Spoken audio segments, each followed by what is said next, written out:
ಮನಸ್ಸು ನಿರ್ಮಲವಾಗಿದ್ದರೆ ಸಾಕ್ಷಾತ್ಕಾರ, ಮಾತು ಮೃದುವಾಗಿದ್ದರೆ ಚಮತ್ಕಾರ, ನಡೆ ನುಡಿ ಚೆನ್ನಾಗಿದ್ದರೆ ಪುರಸ್ಕಾರ. ಇದನ್ನೆಲ್ಲ ಮೈಗೂಡಿಸಿಕೊಂಡಿರತಕ್ಕಂಥ ಸ್ಟೇಟ್ ಬ್ಯಾಂಕ್ ಆಫ್ ಮೈಸೂರು ಪೆನ್ಷನರ್ಸ್ಗೆ ನನ್ನ ನಮಸ್ಕಾರ.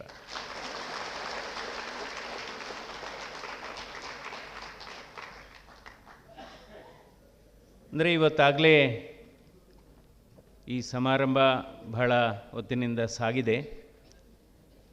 ಈ ಸಮಾರಂಭದ ಅಧ್ಯಕ್ಷತೆಯನ್ನು ವಹಿಸಿರ್ತಕ್ಕಂಥ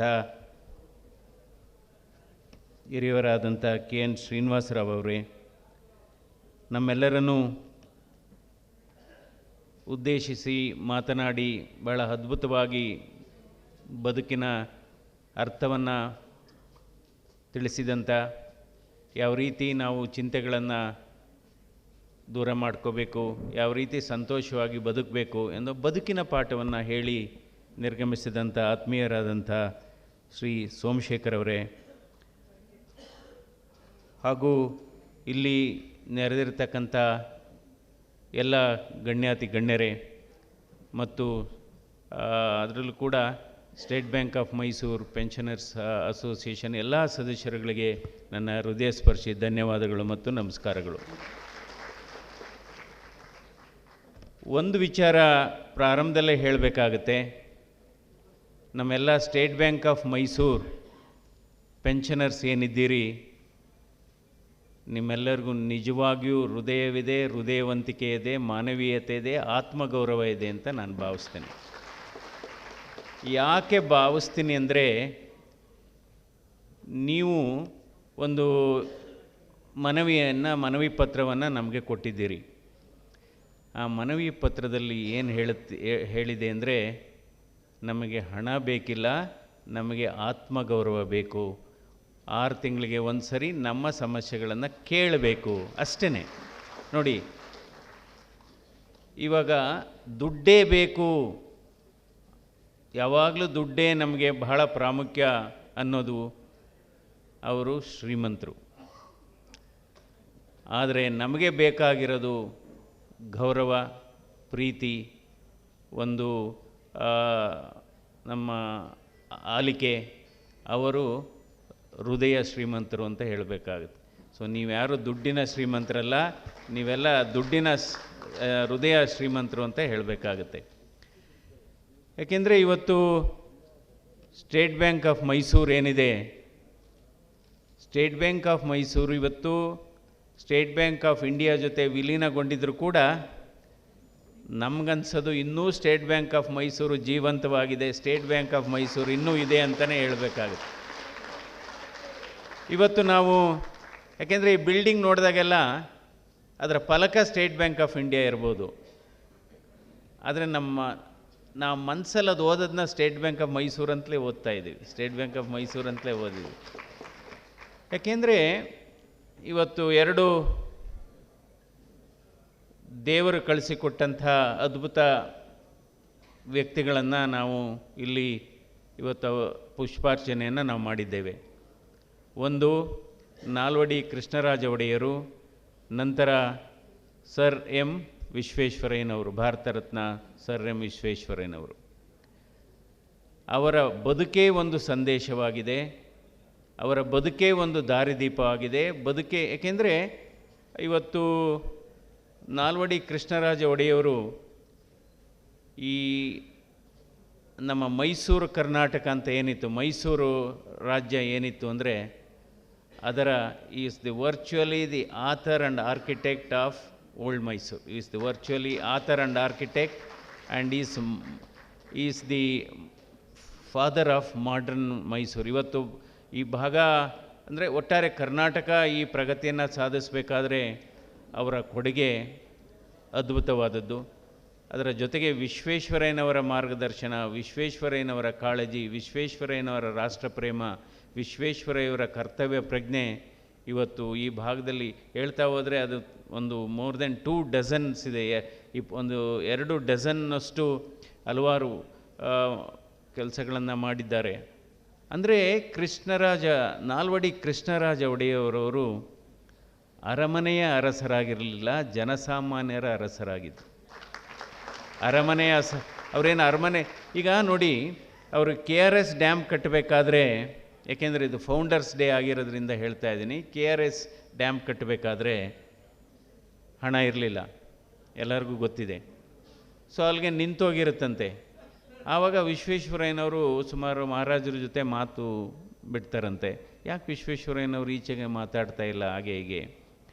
ಸೊ ಆ ಸಂದರ್ಭದಲ್ಲಿ ಇಲ್ಲ ಅದು KRS ಕೃಷ್ಣರಾಜ ಸಾಗರ ಡ್ಯಾಮ್ ಕಟ್ಟಲಿಕ್ಕೆ ಆಗ್ತಾಯಿಲ್ಲ, ನಿಂತೋಗಿದೆ, ಅದಕ್ಕೋಸ್ಕರ ಅವರು ಮನ್ಸ್ಕೊಂಡಿದ್ದಾರೆ ಅಂತ. ಆವಾಗ ಅವರ ತಾಯಿ, ಅವರ ಮಡದಿ ಇಬ್ಬರು ಕೂಡ ಒಡವೆಯನ್ನೇ ಅಡವಿಟ್ಟು ಆ ಕಾಲಕ್ಕೆ 2 ಕೋಟಿ ರೂಪಾಯಿಯನ್ನು ಕೊಡ್ತಾರೆ. ಇದೇನು ಕೇಳ್ತಾ ಇದ್ದೇನೆ ಅಂದರೆ, ಯಾವಾಗಲೂ ಅಷ್ಟೇ ನೋಡಿ, ನಮ್ಮ ಲಾ ಆಫ್ ನೇಚರ್ ಅಂತ ಏನು ಹೇಳ್ತೀವಿ, ಈ ಪರಿಸರ ಮತ್ತು ಇದು ನಮ್ಮ ಬದುಕೆ ಹಂಗೆ ಸಾಗಿದೆ. ನಮ್ಮ ದೇಹದಲ್ಲಿ ಏನಿದೆ, ಒಂದೊಂದು ಅಂಗ ಕೂಡ ಒಂದೊಂದು ಕೆಲಸಕ್ಕಾಗಿ ದೇವರು ನಿರ್ಮಾಣ ಮಾಡಿದ್ದಾನೆ. ನೋಡಿ, ಒಂದು ಬಾಯಿ ಯಾಕೆ ಕೊಟ್ಟಿದ್ದಾನೆ? ಕಡಿಮೆ ಮಾತಾಡಿ ಅಂತ ಕೊಟ್ಟಿದ್ದಾನೆ. 2 ಕಿವಿ ಯಾಕೆ ಕೊಟ್ಟಿದ್ದಾನೆ? ಚೆನ್ನಾಗಿ ಜಾಸ್ತಿ ಕೇಳಿಸ್ಕೋಬೇಕು, ಅಂದರೆ ಕಡಿಮೆ ಮಾತಾಡಬೇಕು. ನೋಡಿ, ಹಲವಾರು ಸಾಧನೆ ಮಾಡಿದವರೆಲ್ಲ ಸಾಮಾನ್ಯವಾಗಿ ಕಡಿಮೆ ಮಾತಾಡ್ತಾರೆ, ಹೆಚ್ಚು ಕೇಳಿಸ್ಕೊತಾರೆ. ಆದರೆ ನೀವು ಈ ಕೋರ್ಟಲ್ಲಿ ಎಲ್ಲ ನೋಡಿರ್ಬೋದು ನೀವು, ಸುಮಾರು ಕೆಲವರು ಅವರ ಕಕ್ಷಿದಾರರು ಅಲ್ಲಿ ಕೂತಿದ್ದಾರೆ ಅಂದರೆ ಅವ್ರು ದುಡ್ಡು ಕೊಟ್ಟಿರ್ತಾರೆ, ತುಂಬ ವಾಯ್ಸು ಜೋರಾಗಿ ಮಾತಾಡ್ತಾ ಇರ್ತಾರೆ. ಅದಕ್ಕೆ ಹೇಳ್ತೀವಿ ಇಂಗ್ಲೀಷಲ್ಲಿ, voice is strong when case is weak ಅಂತ. Voice is strong when case is weak. ಈಗ ಕೆಲವ್ರು ನೋಡ್ತೇವೆ, ನಮ್ಗೆ ಪರಿಚಯನೇ ಇರೋದಿಲ್ಲ, ಏನು ಚೆನ್ನಾಗಿದ್ದೀರಾ, ಅವ್ರು ಹೇಗಿದ್ದೀರಿ, ಆಮೇಲೆ ತಂದೆ ಹೇಗಿದ್ದಾರೆ, ಅವ್ರು ಹೇಗಿದ್ದಾರೆ, ಅವ್ರು ಸಿಕ್ಕಿದ್ರು, ಇವ್ರು ಸಿಕ್ಕಿದ್ರು, ಬೆಳಗ್ಗೆ ಸಿಕ್ಕಿದ್ರು, ಮಾತಾಡ್ಕೊಬಂದೆ ಅಂತ. ನನಗೆ ಗೊತ್ತು ಅವರು ಇಂಡಿಯಾದಲ್ಲಿ ಇಲ್ಲ, ಮಾತಾಡ್ಕೊಬಂದಿರೋರು, ಅವ್ರು ಅಮೇರಿಕಾದಲ್ಲಿದ್ದಾರೆ. ಸೊ ಅದರಿಂದ ಇವತ್ತು ಯಾವಾಗಲೂ ಅಷ್ಟೇ 2 ಕೈ ಏನಕ್ಕೆ ಕೊಟ್ಟಿದ್ದಾನೆ ದೇವರು? ಒಂದು ಕೈ ನಾವು ಸಹಾಯ ಮಾಡ್ಕೋಬೇಕು, ಇನ್ನೊಂದು ಕೈ ಬೇರೆಯವರಿಗೆ ಸಹಾಯ ಮಾಡಬೇಕು. ಸೊ ಅದು ಬಹಳ ಮುಖ್ಯ. ಯಾಕೆಂದರೆ ಇವತ್ತು ನೋಡ್ಬೋದು ನೀವೆಲ್ಲ, ಬಹಳ ಸಂತೋಷ ಆಗುತ್ತೆ. ಕೇಳಿದ್ದೇನೆ, ಸುಮಾರು 8,000 ಜನ ಪೆನ್ಷನರ್ಸ್ ಇದ್ದಾರೆ. ಸೊ ಒಟ್ಟು 11,000 ಇತ್ತು, ಅದು ಅಮಾಲ್ಗಮೇಟ್ ಆಯಿತು ಸ್ಟೇಟ್ ಬ್ಯಾಂಕ್ ಆಫ್ ಇಂಡಿಯಾಗೆ, ಅದು ಒಂದು ಭಾಗ ಆಯಿತು. ಆದರೆ ನಿಜವಾಗ್ಲೂ ನೀವು ಕೊಟ್ಟಿರೋ ಮನವಿ ನನಗೆ ಬಹಳ ಹೃದಯಕ್ಕೆ ನಾಟಿದೆ ಅಂತ ನಾನು ಅನ್ನಿಸ್ತೇನೆ. ಈ ವಿಚಾರವನ್ನು ನಾನು ನಮ್ಮ ಫೈನಾನ್ಸ್ ಮಿನಿಸ್ಟರ್ ಆದಂಥ ನಿರ್ಮಲಾ ಸೀತಾರಾಮನ್ ಅವ್ರ ಜೊತೆ ನಾನು ವೈಯಕ್ತಿಕವಾಗಿ ಭೇಟಿ ಮಾಡಿ ಅವರ ಗಮನಕ್ಕೆ ತರ್ತೇನೆ. ಅವ್ರು ಕೇಳ್ತಾ ಇರೋದೇನೂ ಇಲ್ಲ, 6 ತಿಂಗಳಿಗೊಮ್ಮೆ ನಮ್ಮ ಸಮಸ್ಯೆಗಳನ್ನು, ನಮ್ಮನ್ನು state Bank of India employees ಅವರ ಸರಿಸಾಟಿಯಾಗಿ ನಮ್ಮನ್ನು ನೋಡಬೇಕು ಅಂತ ಕೇಳ್ತಾ ಇದ್ದಾರೆ. It's a very reasonable demand. So ಅದಕ್ಕೋಸ್ಕರ ನಾನು ಹೇಳಿದೆ, state Bank of Mysore pensioners ಎಲ್ಲರಿಗೂ ಕೂಡ ಹೃದಯ ಶ್ರೀಮಂತಿಕೆ ಇದೆ ಅಂತಲೇ ನಾನು ಹೇಳ್ತಾ ಇದ್ದೇನೆ. ಅಂದರೆ ಇವಾಗಲೇ ಈ ಬದುಕು ಯಾವ ರೀತಿ ಸಾಗಿದೆ, ಇವತ್ತು ಭಾರತದ ಆರ್ಥಿಕ ಸ್ಥಿತಿ ಯಾವ ರೀತಿ ಸಾಗಿದೆ. ಯಾಕೆಂದರೆ 2014ನೇ ಇಸ್ವಿನಲ್ಲಿ ಭಾರತದ ಬಜೆಟ್ ಸೈಜ್ ಎಷ್ಟಿತ್ತು ಅಂದರೆ ಕೇವಲ 14 ಲಕ್ಷ ಕೋಟಿ ಇತ್ತು. ಆದರೆ ಇವತ್ತು 2025ನೇ ಇಸ್ವಿನಲ್ಲಿ ಭಾರತದ ಬಜೆಟ್ ಸೈಜ್ ಏನಿದೆ, 50.5 ಲಕ್ಷ ಕೋಟಿಗೆ ಬಂದಿದ್ದೇವೆ ನಾವು. ಅಂದರೆ ಭಾರತ ಇವಾಗ 4ನೇ ದೊಡ್ಡ ಆರ್ಥಿಕ ಶಕ್ತಿಯಾಗಿ ಬೆಳೆದಿದೆ. ಅಂದರೆ ನಾವು ಈ ಸಂದರ್ಭದಲ್ಲಿ ಜಪಾನನ್ನು ಹಿಂದಿಕ್ಕಿದ್ದೇವೆ. ಬಹುಶಃ 2027ನೇ ಇಸ್ವಿಗೆ ನಾವು ಜರ್ಮನಿಯನ್ನು ಕೂಡ ಹಿಂದಿಕ್ಕಲಿದ್ದೇವೆ. ಸೊ ಅದಕ್ಕೆ ನಿಮ್ಮಗಳ ಪಾತ್ರ ಕೂಡ ಇದರಲ್ಲಿ ಸೇರಿದೆ ಅಂತ ನಾನು ಹೇಳ್ತೇನೆ. ಯಾಕೆಂದರೆ ನಾನು ಮೈಸೂರು ಮೆಡಿಕಲ್ ಕಾಲೇಜ್ಗೆ MBBS ಸೇರ್ಲಿಕ್ಕೆ ಹೋದಂಥ ಸಂದರ್ಭದಲ್ಲಿ ನಮ್ಮ ತಂದೆ ಆ ಕಾಲದಲ್ಲಿ 10,000 ರೂಪಾಯಿ ಕೊಟ್ಟಿದ್ರು ನನಗೆ. ಸೊ ನಾನು ಅಂದ್ಕೊಂಡಿರೋದು ಫೀಸು 7-8 ಸಾವಿರ 9,000 ಏನೋ ಅಂತ, ಅಲ್ಲೋದ್ರೆ ₹1,300 ಫೀಸು, MBBS ಫೀಸ್ ₹1,300. ಎಲ್ಲಿ ಕಟ್ಟಿದ್ದು? ಸ್ಟೇಟ್ ಬ್ಯಾಂಕ್ ಆಫ್ ಮೈಸೂರು ಬ್ರ್ಯಾಂಚಲ್ಲೇ ಕಟ್ಟಿದ್ದು. ಸ್ಟೇಟ್ ಬ್ಯಾಂಕ್ ಆಫ್ ಮೈಸೂರು ಬ್ರ್ಯಾಂಚಲ್ಲೇ ಕಟ್ಟಿದ್ದು. ಅಫ್ಕೋರ್ಸ್ ಮಿಕ್ಕಿದ ದುಡ್ಡು ಏನು ಮಾಡಿದ್ರಿ ಅಂತ ಕೇಳ್ಬೋದು. ಪುಸ್ತಕ ತಗೊಂಡೆ ನಾನು, ಪುಸ್ತಕ. ಸೊ ಅದರಿಂದ ಇವತ್ತು ಭಾರತದ ಆರ್ಥಿಕ ಸ್ಥಿತಿ ಸದೃಢವಾಗಿದೆ. ಏಕೆಂದರೆ ಇತ್ತೀಚೆಗೆ ನಾವೆಲ್ಲ ಬಹಳ ದಿನದ ಬೇಡಿಕೆ ಇತ್ತು, ಲೈಫ್ ಇನ್ಶೂರೆನ್ಸ್ಗೆ ಟ್ಯಾಕ್ಸ್ ಫ್ರೀ ಮಾಡಬೇಕು, GST ಫ್ರೀ ಆಗಬೇಕು. ಇವತ್ತು ಲೈಫ್ ಇನ್ಶೂರೆನ್ಸ್ಗೆ GST 0 ಇದೆ, ಹೆಲ್ತ್ ಇನ್ಶೂರೆನ್ಸ್ಗೆ GST 0 ಇದೆ, ಸುಮಾರು 33 ಔಷಧಗಳಿಗೆ 0 ಇದೆ, ಮತ್ತು ಹಲವಾರು ಔಷಧಿಗಳಿಗೆ ಉಪಕರಣಗಳಿಗೆ 18, ಅಂದರೆ ಎರಡೇ ಸ್ಲ್ಯಾಬ್ ಅಂತ ಹೇಳ್ತಾ ಇದ್ದೇವೆ. ಈಗ ಒಂದು 5% ಸ್ಲ್ಯಾಬು, ಇನ್ನೊಂದು 18% ಸ್ಲ್ಯಾಬು. ಸೊ ನಿಮಗೆ ಇದ್ರ ಬಗ್ಗೆ ನನಗಿಂತ ಇನ್ನೂ ಚೆನ್ನಾಗಿ ಗೊತ್ತಿರುತ್ತೆ ಅಂತ ಅಂದ್ಕೊಂಡಿದ್ದೀನಿ ನಿಮಗೆ.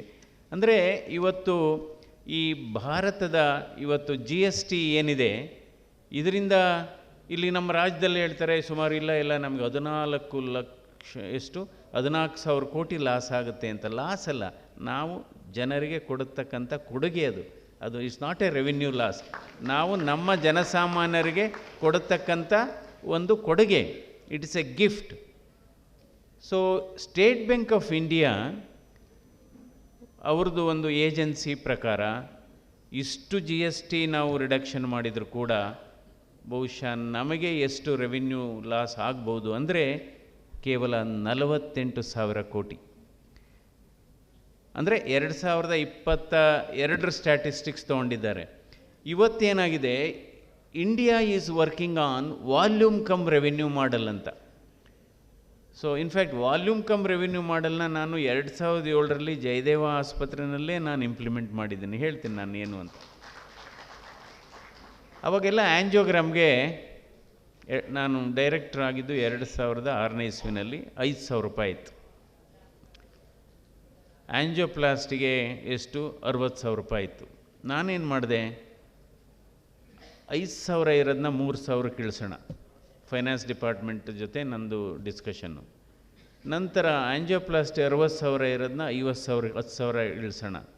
ಅವರು ಡಾಕ್ಟ್ರೇ ಈಗಲೇ ನಿಮ್ಮ ಸಂಸ್ಥೆ ಆರ್ಥಿಕ ಭಾಳ ಶಿಥಿಲವಾಗಿದೆ, ನೀವು ನೋಡಿದರೆ ಇದು ಇಳಿಸ್ಬೇಕು ಅಂತಿದ್ದೀರಾ, ಏನಿದು ಅರ್ಥ ಆಗ್ತಾಯಿಲ್ಲ ಅಂತ. ನಾನು ಹೇಳಿದೆ, ಜಸ್ಟ್ ನನಗೆ 6 ತಿಂಗಳು ಅವಕಾಶ ಕೊಡಿ, 6 ತಿಂಗಳು ಅವಕಾಶ ಕೊಡಿ.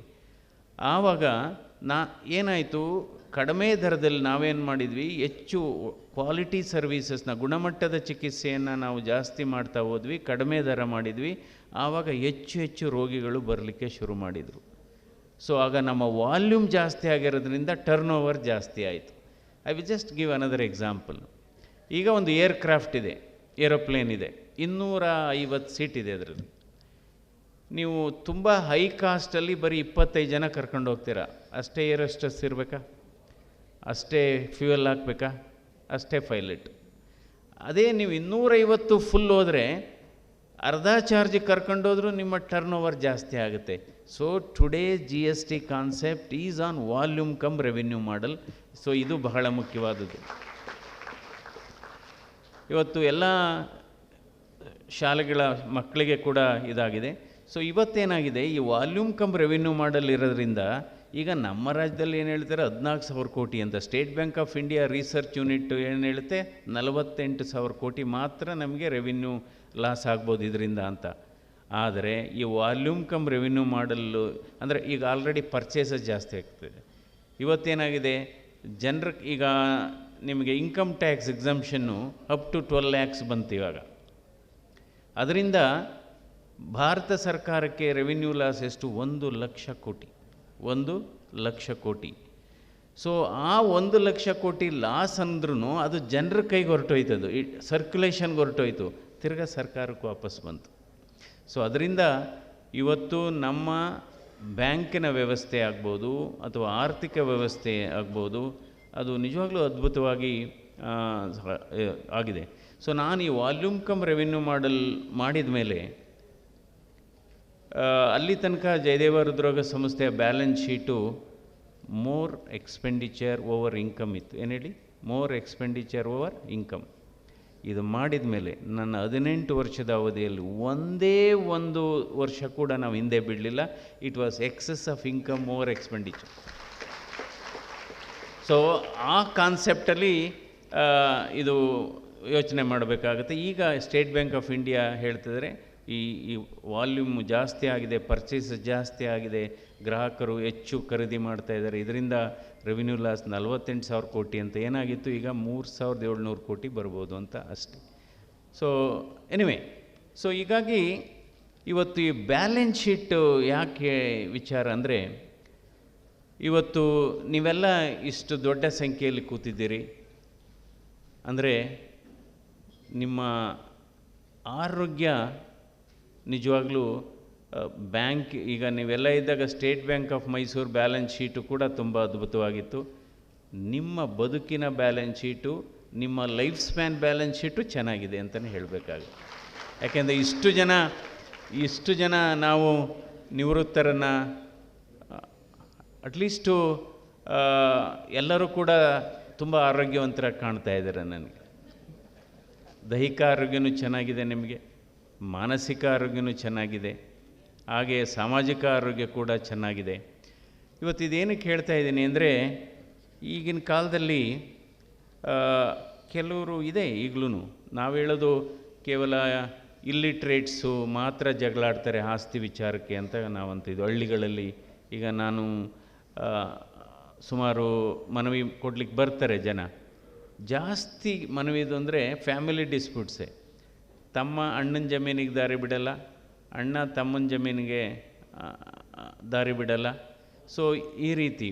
ಬಟ್ ಇವತ್ತು ಏನಾಗಿದೆ, ತಂದೆ ತಾಯಿಗಳು ಏನೋ ಒಂದು ಸ್ಥಾನ ಕಷ್ಟಪಟ್ಟು ದುಡಿದಿದ್ದಾರೆ, ಮೇಲೆ ಬಂದಿದ್ದಾರೆ. ಕೆಲವರು ಮಕ್ಕಳಿದ್ದಾರೆ, ನೀವು ನನಗೆಷ್ಟು ಬ್ಯಾಂಕಲ್ಲಿ ಡಿಪಾಸಿಟ್ ಇಟ್ಟಿದೆಯಾ, ಅಥವಾ ನನ್ನ ಹೆಸರಿಗೆ ಎಷ್ಟು ಆಸ್ತಿ ಬರೆದಿದೆಯಾ ಅನ್ನೋ ಕೇಳೋ ಮಕ್ಕಳು. ಅದರಲ್ಲೂ ಕೂಡ ಇತ್ತೀಚಿನ ದಿನಗಳಲ್ಲಿ ತುಂಬ ಓದಿದವರು, ಕಲಿತವರು ಅವರೇ ಇದ್ದಾರೆ.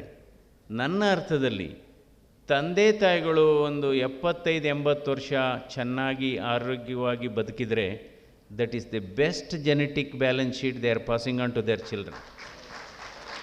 That is the best genetic balance sheet. ಈಗ ನಾವು ಇದನ್ನು ಬರೀ ದುಡ್ಡಿನ ಬ್ಯಾಲೆನ್ಸ್ ಶೀಟ್ ಮುಖ್ಯ ಅಲ್ಲ, ಜೆನೆಟಿಕ್ ಬ್ಯಾಲೆನ್ಸ್ ಶೀಟು, ಆರೋಗ್ಯದ ಬ್ಯಾಲೆನ್ಸ್ ಶೀಟು ಬಹಳ ಮುಖ್ಯವಾದದ್ದು ಅಂತ ನಾನು ಬ್ಯಾಂಕಿನ ಭಾಷೆಯಲ್ಲಿ ಹೇಳ್ತಾ ಇದ್ದೇನೆ. ಸೊ ಅದರಿಂದ ಇವತ್ತು ಅಂದರೆ ಈ ಬದುಕಿನ ಸೈಕಲ್ ಯಾವ ರೀತಿ ಸಾಗುತ್ತೆ ನೋಡಿ. ಮೊದಲ 10 ವರ್ಷ ನಾವು ಏನು ಹೇಳ್ತೀವಿ, ವಯಸ್ಸೆಷ್ಟು ಅಂತ ಹೇಳ್ತೀವಿ. ಮೊದಲ 10 ವರ್ಷ ಮಕ್ಕಳಿಗೆ, 5 ವರ್ಷದ ಮಗುನ, 8 ವರ್ಷದ ಮಗುನ. 10ರಿಂದ 20 ವರ್ಷಕ್ಕೆ ಬಂದಂಥ ಸಂದರ್ಭದಲ್ಲಿ ಮಾರ್ಕ್ಸ್ ಎಷ್ಟು ಅಂತ ಹೇಳ್ತೇವೆ. ದೆನ್ 20ರಿಂದ 30 ವರ್ಷಕ್ಕೆ ಬಂದಂಥ ಸಂದರ್ಭದಲ್ಲಿ ಸಂಬಳ ಎಷ್ಟು. 30ರಿಂದ 50ಕ್ಕೆ ಬಂದ ಸಂದರ್ಭದಲ್ಲಿ ಸಂಪಾದನೆ ಎಷ್ಟು. 50ರಿಂದ 60 ವಯೋಮಿತಿಗೆ ಬಂದಂಥ ಸಂದರ್ಭದಲ್ಲಿ ಬ್ಲಡ್ ಪ್ರೆಷರ್ ಎಷ್ಟು, ಬ್ಲಡ್ ಶುಗರ್ ಎಷ್ಟು. 60ರಿಂದ 70ಕ್ಕೆ ಬಂದಾಗ ಪೆನ್ಷನ್ ಎಷ್ಟು. 70 ಆದಮೇಲೆ ತಿರ್ಗಾ ವಾಪಸ್ಸು ವಯಸ್ಸೆಷ್ಟು. This is life. ಅದೇ ಅಂದರೆ ಈಗ ನೋಡ್ಬೋದು, ಯಾರಾದರೂ 80-85 ವರ್ಷದವರು ಸಿಕ್ಕಿದರೆ ಭೇಟಿ ಮಾಡಿದಂಥ ಸಂದರ್ಭದಲ್ಲಿ ನಾವೇನು ಹೇಳ್ತೇವೆ, ಏನು ಚೆನ್ನಾಗಿದ್ದೀರಾ, ವಯಸ್ಸೆಷ್ಟು ಹಾಗೆ ಕೇಳ್ತೇವೆ. ಸೊ ಎಷ್ಟೋ ಸರಿ ಪದೇ ವಯಸ್ಸೆಷ್ಟು ಕೇಳಿದರೆ ನಮ್ಗೆ ಅನುಮಾನ ಬಂದುಬಿಡುತ್ತೆ, ಏನಪ್ಪ ನಮಗೇನು ಸರಿ ಇಲ್ವೋ ಏನೋ ಹಾಗೆ ಹೀಗೆ ಅಂತ ಬಂದುಬಿಡುತ್ತೆ. ಸೊ ಅದಕ್ಕೋಸ್ಕರ ನಂತರ ಇವತ್ತು ಬಹಳ ಮುಖ್ಯವಾದದ್ದು ನಾವು ಏಕೆಂದರೆ ನಾವು ಕುವೆಂಪು ಅವರ ವಿಶ್ವಮಾನವ ಸಂದೇಶವನ್ನು ನಾವು ನೋಡಿದ್ದೇವೆ. ಅಲೆಕ್ಸಾಂಡರ್ ಕೂಡ ಅದನ್ನು ಒಪ್ಕೊತಾರೆ. ಅಲೆಕ್ಸಾಂಡರ್ ಕೂಡ ವಿಶ್ವಮಾನವ ಸಂದೇಶ ಏನಪ್ಪ ಅಂದರೆ, ಹುಟ್ಟಿದಾಗ ವಿಶ್ವಮಾನವರಾಗೇ ಹುಟ್ಟುತ್ತವೆ, ಹೋಗುವಾಗಲೂ ವಿಶ್ವಮಾನವರಾಗೇ ಹೋಗ್ತವೆ. ಬಟ್ ಈ ಹುಟ್ಟು ಸಾವಿನ ನಡುವೆ ಎಷ್ಟೋ ಜನ ಅಲ್ಪಮಾನವರಾಗ್ತವೆ. ಅದರಿಂದ ಹುಟ್ಟಿದಾಗಲೂ ವಿಶ್ವಮಾನವರಾಗಬೇಕು, ಹೋಗುವಾಗಲೂ ವಿಶ್ವಮಾನವರಾಗಬೇಕು. ಹುಟ್ಟು ಸಾವಿನ ನಡುವೆಯೂ ಕೂಡ ವಿಶ್ವಮಾನವರಾದರೆ ನಿಜವಾಗೂ ನಾವು ಮನುಷ್ಯ ಹುಟ್ಟಿದ್ದು ಸಾರ್ಥಕ ಅಂತ. ಅದು ಬಹಳ ಮುಖ್ಯ. ನೋಡಿ, ಮನುಷ್ಯನಾಗಿ ಹುಟ್ಟುವುದು ಭಾಗ್ಯ, ಮನುಷ್ಯತ್ವದಿಂದ ಬಾಳುವುದು ಸೌಭಾಗ್ಯ ಅಂತ ಹೇಳ್ತೀವಿ. ಅಂದರೆ ವಯಸ್ಸು ಇಳಿತಾ ಹೋದಂಗೆ, ಅಂದರೆ ಆದಂಗೆ ಮನಸ್ಸು ತಿಳಿಯಾಗಬೇಕು ಅಂತ ಹೇಳ್ತೇವೆ. ಮನಸ್ಸು ತಿಳಿಯಾಗಬೇಕು, ಆಕರ್ಷಣೆಯಾಗಿರಬೇಕು. ಒಪ್ಕೊಂಡೆ, ಆಕರ್ಷಣೆಯಾಗಿ ಇರಬೇಕು ಅಂತ ಎಲ್ಲ ಬಯಸ್ತೀವಿ. ಆದರೆ ಬಹಳ ಮುಖ್ಯವಾದದ್ದು ನಾವು ಆನಂದದಿಂದ ಹೆಚ್ಚು ಇರಬೇಕು. ಯಾಕೆಂದರೆ ನಾನು ನೋಡಿದ್ದೀನಿ, ಬರೀ ಹಣದಿಂದ ನಾನು ಈ ಎಲೆಕ್ಷನ್ ಕ್ಯಾಂಪೇನ್ಗೆ ಹೋದಂಥ ಸಂದರ್ಭದಲ್ಲಿ ಕೆಲವು ಗುಡಿಸ್ಲಿಗೆ ಹೋಗಿದ್ದೀನಿ. ಆ ಸಂದರ್ಭದಲ್ಲಿ ಸಣ್ಣ ಮನೆ, ನಿಮಗೆ ಗೊತ್ತಿರ್ಬೋದು, ಒಂದು ಜಂಕ್ ಶೀಟ್ ಇರುತ್ತೆ, ಒಂದು ಸಣ್ಣ ಇದು, ಅದಕ್ಕೆ ಒಂದೇ ಸ್ಮಾಲ್ ಡೋರು, ಅಲ್ಲಿ ಒಂದು ಸಣ್ಣ ಟಿ ವಿ, ಜಸ್ಟ್ ಒಂದು 6 ಇಂಚಸ್ ಬೈ 6 ಇಂಚಸ್, ಭಾಳ ಸಣ್ಣ, may be 1 foot by 1 foot ಅನಿಸುತ್ತೆ. ಸೊ ಒಂದಿಬ್ಬರು ಮಕ್ಕಳು ಅಲ್ಲಿ ಹೋಗಿ ನೋಡಿದರೆ ತಂದೆ ತಾಯಿ ಮಕ್ಕಳು ಎಲ್ಲ ನಗ್ತಾ ಇದ್ದಾರೆ. They are in a hut actually. ಒಂದು ಸಣ್ಣದು ನೀವು ನೋಡಿರ್ಬೋದು, ಎಲ್ಲ ಕಡೆ ಇರುತ್ತೆ. ಅದೇ ಪಕ್ಕದ್ದು ಅಪಾರ್ಟ್ಮೆಂಟು ತುಂಬ, ಎಷ್ಟು 15-20 ಫ್ಲೋರ್ದು. ಅವರು ಒಂದು 7-8 ಮನೆಗೆ ಹೋಗಿದ್ವಿ. ಒಬ್ಬರು ಒಂದು ಕಡೆ ಕೂತಿದ್ದಾರೆ, ಇನ್ನೊಬ್ರು ಇನ್ನೊಂದು ಕಡೆ ಕೂತಿದ್ದಾರೆ. ಅವ್ರ ಮುಖದಲ್ಲಿ ನಗು ಇಲ್ಲ. ಅಫ್ಕೋರ್ಸ್ ಸಿಕ್ಕಾಪಟ್ಟೆ ಸಂಪತ್ತಿದೆ. ನನ್ನ ಅರ್ಥದಲ್ಲಿ ಈ ಸಣ್ಣ ಮನೆಯಲ್ಲಿ ನಗ್ತಾ ಇದ್ರಲ್ಲ, ಅವರೇ ಶ್ರೀಮಂತರು ಅಂತ ಹೇಳಬೇಕಾಗುತ್ತೆ. ಸೊ ಇವತ್ತು ನಾವೆಲ್ಲ ಏನು ಮಾಡ್ತಾಯಿದ್ವಿ, ಬಹುಶಃ ಈ ಕಾಲ ಬದಲಾಗಿದೆ ಅಂತ ಸುಮ್ಮನೆ ಹೇಳ್ತಾರೆ. ಕಾಲ ಎಲ್ಲಿ ಬದಲಾಗಿದೆ? ನನ್ನ ಅರ್ಥದಲ್ಲಿ ಕಾಲ ಬದಲಾಗಿಲ್ಲ. ಬದಲಾಗಿರೋದು ಜನ ಬದಲಾಗಿದ್ದಾರೆ. ಅವರ ಆಚಾರ ವಿಚಾರಗಳು ಬದಲಾವಣೆ ಆಗಿದೆ, ಅಪೇಕ್ಷೆಗಳು ನಿರೀಕ್ಷೆಗಳು ಬದಲಾವಣೆ ಆಗಿದೆ. ಅದಕ್ಕೋಸ್ಕರ ಇವತ್ತು ಆಚಾರ ವಿಚಾರಗಳು ಯಾಕೆಂದರೆ ನೀವು ನೋಡಿ, ನಾವು ತುಂಬ ಇದು ಕವಿಗಳ ಭಾಷೆಯಲ್ಲಿ ಹೇಳೋದೇ ಆದರೆ, ಕವಿಗಳ ಭಾಷೆಯಲ್ಲೇ ಹೇಳೋದಾದರೆ, ಮಾವಿನ ಸಿಹಿ ಹಾಗೇ ಇದೆ, ಬೇವಿನ ಕಹಿ ಹಾಗೇ ಇದೆ, ಸೂರ್ಯ ಚಂದ್ರ ಅಲ್ಲೇ ಇದ್ದಾರೆ, ಜನರ ಅಪೇಕ್ಷೆಗಳು ನಿರೀಕ್ಷೆಗಳು ಬದಲಾವಣೆ ಆಗಿದೆ. ಒಂದು ಸಣ್ಣ ಉದಾಹರಣೆ ಹೇಳ್ತೀನಿ. ಈಗ ನಿಮ್ಮ ಕಾಲದಲ್ಲಿ ಅಥವಾ ಈಗಿನ ಕಾಲಕ್ಕೆ ಹೋಲಿಕೆ ಮಾಡ್ಕೊಳ್ಳೋಣ. ರಿಟೈರ್ಮೆಂಟ್ ಆಗುವಾಗ ಅಥವಾ ಒಂದು 2 ವರ್ಷ 3 ವರ್ಷ ಇದ್ದ ಹಾಗೆ 2 ವರ್ಷ 3 ವರ್ಷ ಇದೆ ಅನ್ನುವ ಸಂದರ್ಭದಲ್ಲಿ ಮನೆ ಕಟ್ಟಲಿಕ್ಕೆ ಶುರು ಮಾಡೋರು. ಈಗ ಯಾವ ಕಾಲಘಟ್ಟದಲ್ಲಿದ್ದೇವೆ ಅಂದರೆ, ಪ್ರೊಬೇಷನರಿ ಪೀರಿಯಡಲ್ಲೇ ಇದೆಲ್ಲನೂ ಮುಗಿಸ್ಬೇಕು ಅಂತ. ಪ್ರೊಬೇಷನರಿ ಪೀರಿಯಡಲ್ಲೇ ಎಲ್ಲ ಫುಲ್ ಎಲ್ಲ ಮುಗಿಸ್ಬೇಕು. ಇದರಿಂದ ಇವತ್ತು ಅಂದರೆ ನಾವೆಲ್ಲ ನೋಡಿ, ಈ ದೇಶ ಮುಂದುವರಿಬೇಕಾದ್ರೆ, ಈ ದೇಶ ಅದ್ಭುತವಾಗಿ ಅಭಿವೃದ್ಧಿ ಆಗಬೇಕಾದ್ರೆ ನಾವೆಲ್ಲ ತಗೊತೀವಿ, ಪ್ರಮಾಣ ವಚನ ತಗೊತೀವಿ, ಜನಪ್ರತಿನಿಧಿಗಳು ತಗೊತೀವಿ, ಡಾಕ್ಟರ್ಸು ತಗೊತಾರೆ, ಅಥವಾ ಬೇರೆ ಬೇರೆ ನರ್ಸಸ್ಸು ಎಲ್ಲ ಪ್ರಮಾಣ ವಚನ ತಗೋತೇವೆ. ಏನೂ ಮಾಡಬೇಕಾಗಿಲ್ಲ. ನಾವೇನು ಪ್ರಮಾಣ ವಚನ ತಗೊತೀವಿ, ಒಂದು 4-5 ಸಾಲು ಇರುತ್ತೆ. ಆ ಸಾಲುಗಳಿಗೆ, ಆ ಪ್ರಮಾಣ ವಚನಕ್ಕೆ ಅನುಗುಣವಾಗಿ ನಡೆದುಕೊಂಡ್ರೆ ಬಹುಶಃ ಈ ದೇಶ ಇನ್ನೂ ಉನ್ನತಕ್ಕೆ ಹೋಗುತ್ತೆ. ಇನ್ನೇನು ಬೇಕು? ಈಗ ಪ್ರಮಾಣ ವಚನ ತಗೊಳ್ಳೋದೇ ಒಂದು, ಮಾಡೋದೇ ಒಂದು, ತದ್ವಿರುದ್ಧವಾಗಿ. ಇನ್ನೊಂದು ವಿಪರ್ಯಾಸ ಅಂದರೆ, ಯಾರು ಜಾಸ್ತಿ ತಪ್ಪು ಮಾಡಿರ್ತಾರೋ ಅವರೇ ತತ್ವ ಸಿದ್ಧಾಂತ ಹೇಳ್ತಕ್ಕಂಥ ಸಮಯ ಜಾಸ್ತಿ ಆಗಿದೆ. ಅದು ಸಂಬಂಧಿರೋದು. ಈಗ ನಾನು ಯಾವುದೋ ಸಮಸ್ಯೆಗೆ ಕಾರಣ ಆಗಿರ್ತೀನಿ, ಆ ಸಮಸ್ಯೆಗೆ ಒಂದು ಏನಾದರೂ ತನಿಖೆ ಆದರೆ ಅದು ಆರ್ಡ್ರ್ ಮಾಡೋದು ನಾನೇ ಮಾಡ್ತಾಯಿದ್ದೀನಿ. ಸೊ ಅದರಿಂದ ಇವತ್ತು ಈ ರೀತಿ ಮನೋಭಾವಗಳು ಬದಲಾವಣೆ ಆಗಬೇಕಾಗುತ್ತೆ. ಇದು ಬಹಳ ಮುಖ್ಯವಾದದ್ದು. ಅಂದರೆ ಇದು ಬದುಕು ಒಂದು ಐಸ್ ಕ್ರೀಮ್ ಇದ್ದ ಹಾಗೆ ಅಂತ ಹೇಳಬೇಕಾಗುತ್ತೆ. ನೋಡಿ, ಐಸ್ ಕ್ರೀಮು ತಿಂದರೂ ಕರಗುತ್ತೆ, ತಿಂದೇ ಇದ್ದರೂ ಕರಗುತ್ತೆ. ಸೊ ಅಂದರೆ ಈ ದೇಹ ಏನಾದರೂ ಒಂದು 4 ಸಹಾಯ ಮಾಡಿ, ಒಂದು ಸಾಧನೆ ಮಾಡಿ, ಸಣ್ಣ ಪುಟ್ಟ ಸಾಧನೆ ಮಾಡಿ ಕರಗಬೇಕು. ಆವಾಗ ನೋಡಿ, ಇವತ್ತು ವಿಶ್ವೇಶ್ವರಯ್ಯನವರಿಲ್ಲ, ನಾಲ್ವಡಿ ಕೃಷ್ಣರಾಜೇಗೌಡರವರಿಲ್ಲ, ಭೌತಿಕವಾಗಿ ಇಲ್ಲ. ಆದರೆ ಅವರು ಮಾಡಿದಂಥ ಕೆಲಸಗಳು, ಅವರ ಸಾಧನೆಗಳು, ಆದರ್ಶಗಳು, ಅವರ ತತ್ವ ಸಿದ್ಧಾಂತಗಳು ಅದು ಅಮರ ಮತ್ತು ಜೀವಂತವಾಗಿಯೇ ಇರುತ್ತೆ ಅಂತಲೇ ಹೇಳಬೇಕಾಗುತ್ತೆ. ಇದು ಬಹಳ ಮುಖ್ಯವಾದದ್ದು. ಅಂದರೆ ಏನು ಸಾಧನೆ? ಏನು ಎಲ್ಲ ದೊಡ್ಡ ಕೆಲಸದಲ್ಲಿದ್ದವರೇ ಸಾಧನೆನಾ? ನೋ. ಸಣ್ಣ ಕೆಲಸದಲ್ಲಿದ್ದು ಕೂಡ ಒಳ್ಳೆಯ ಕೆಲಸ ಮಾಡಿದರೆ ಅದು ದೊಡ್ಡ ಸಾಧನೆ. ಕೆಲವರು ದೊಡ್ಡ ಹುದ್ದೆಯಲ್ಲಿದ್ದು ಸಣ್ಣ ಸಾಧನೆ, ಇನ್ನು ಕೆಲವರು ಸಣ್ಣ ಹುದ್ದೆನಲ್ಲಿದ್ದು, ಈಗ ನೋಡ್ಬೋದು ಅಟೆಂಡ್ರೇ ಇರ್ಬೋದು ನಿಮ್ಮ. ಈಗ ಬ್ಯಾಂಕಿಂಗ್ ಸೆಕ್ಟರು ಹಾಸ್ಪಿಟ್ಲ್ ಸೆಕ್ಟರ್ಗೆ ಯಾವುದೇ ವ್ಯತ್ಯಾಸ ಇಲ್ಲ. ಇವು ಎರಡು ಹಾಸ್ಪಿಟಾಲಿಟಿ ಸೆಂಟರೇ. ಅಂದರೆ ಹೆಚ್ಚು ಜನ ಬರ್ತಾರೆ, ನಾವು ಚೆನ್ನಾಗಿ ಮಾತಾಡಬೇಕಾಗತ್ತೆ. ಸೊ ಈ ರೀತಿ ಬಹುಶಃ ಆ ರೀತಿ ನಾವು ನನ್ನ ಅರ್ಥದಲ್ಲಿ ನಿಮಗೇನಾದರೂ ಒಳ್ಳೆ ಕೆಲಸ ಮಾಡಲಿಕ್ಕಾಗದೇ ಇದ್ದರೆ, ಅಂದರೆ ಜನರಲ್ಲಾಗಿ ನೀವೆಲ್ಲ ಆಲ್ರೆಡಿ ಮಾಡಿದ್ದೀವಿ, ಒಳ್ಳೆ ಕೆಲಸ ಮಾಡದೇ ಸಾಧನೆ ಮಾಡೋಕ್ಕಾಗದಿದೆ, ಬೇರೊಬ್ಬರಿಗೆ ನೋವನ್ನು ಕೊಡದೇ ಇದ್ದರೆ, ಬೇರೊಬ್ಬರಿಗೆ ತೊಂದರೆ ಕೊಡದೇ ಇದ್ದರೆ, ಅದು ಬದುಕಿನಲ್ಲಿ ಅತ್ಯಂತ ದೊಡ್ಡ ಸಾಧನೆ.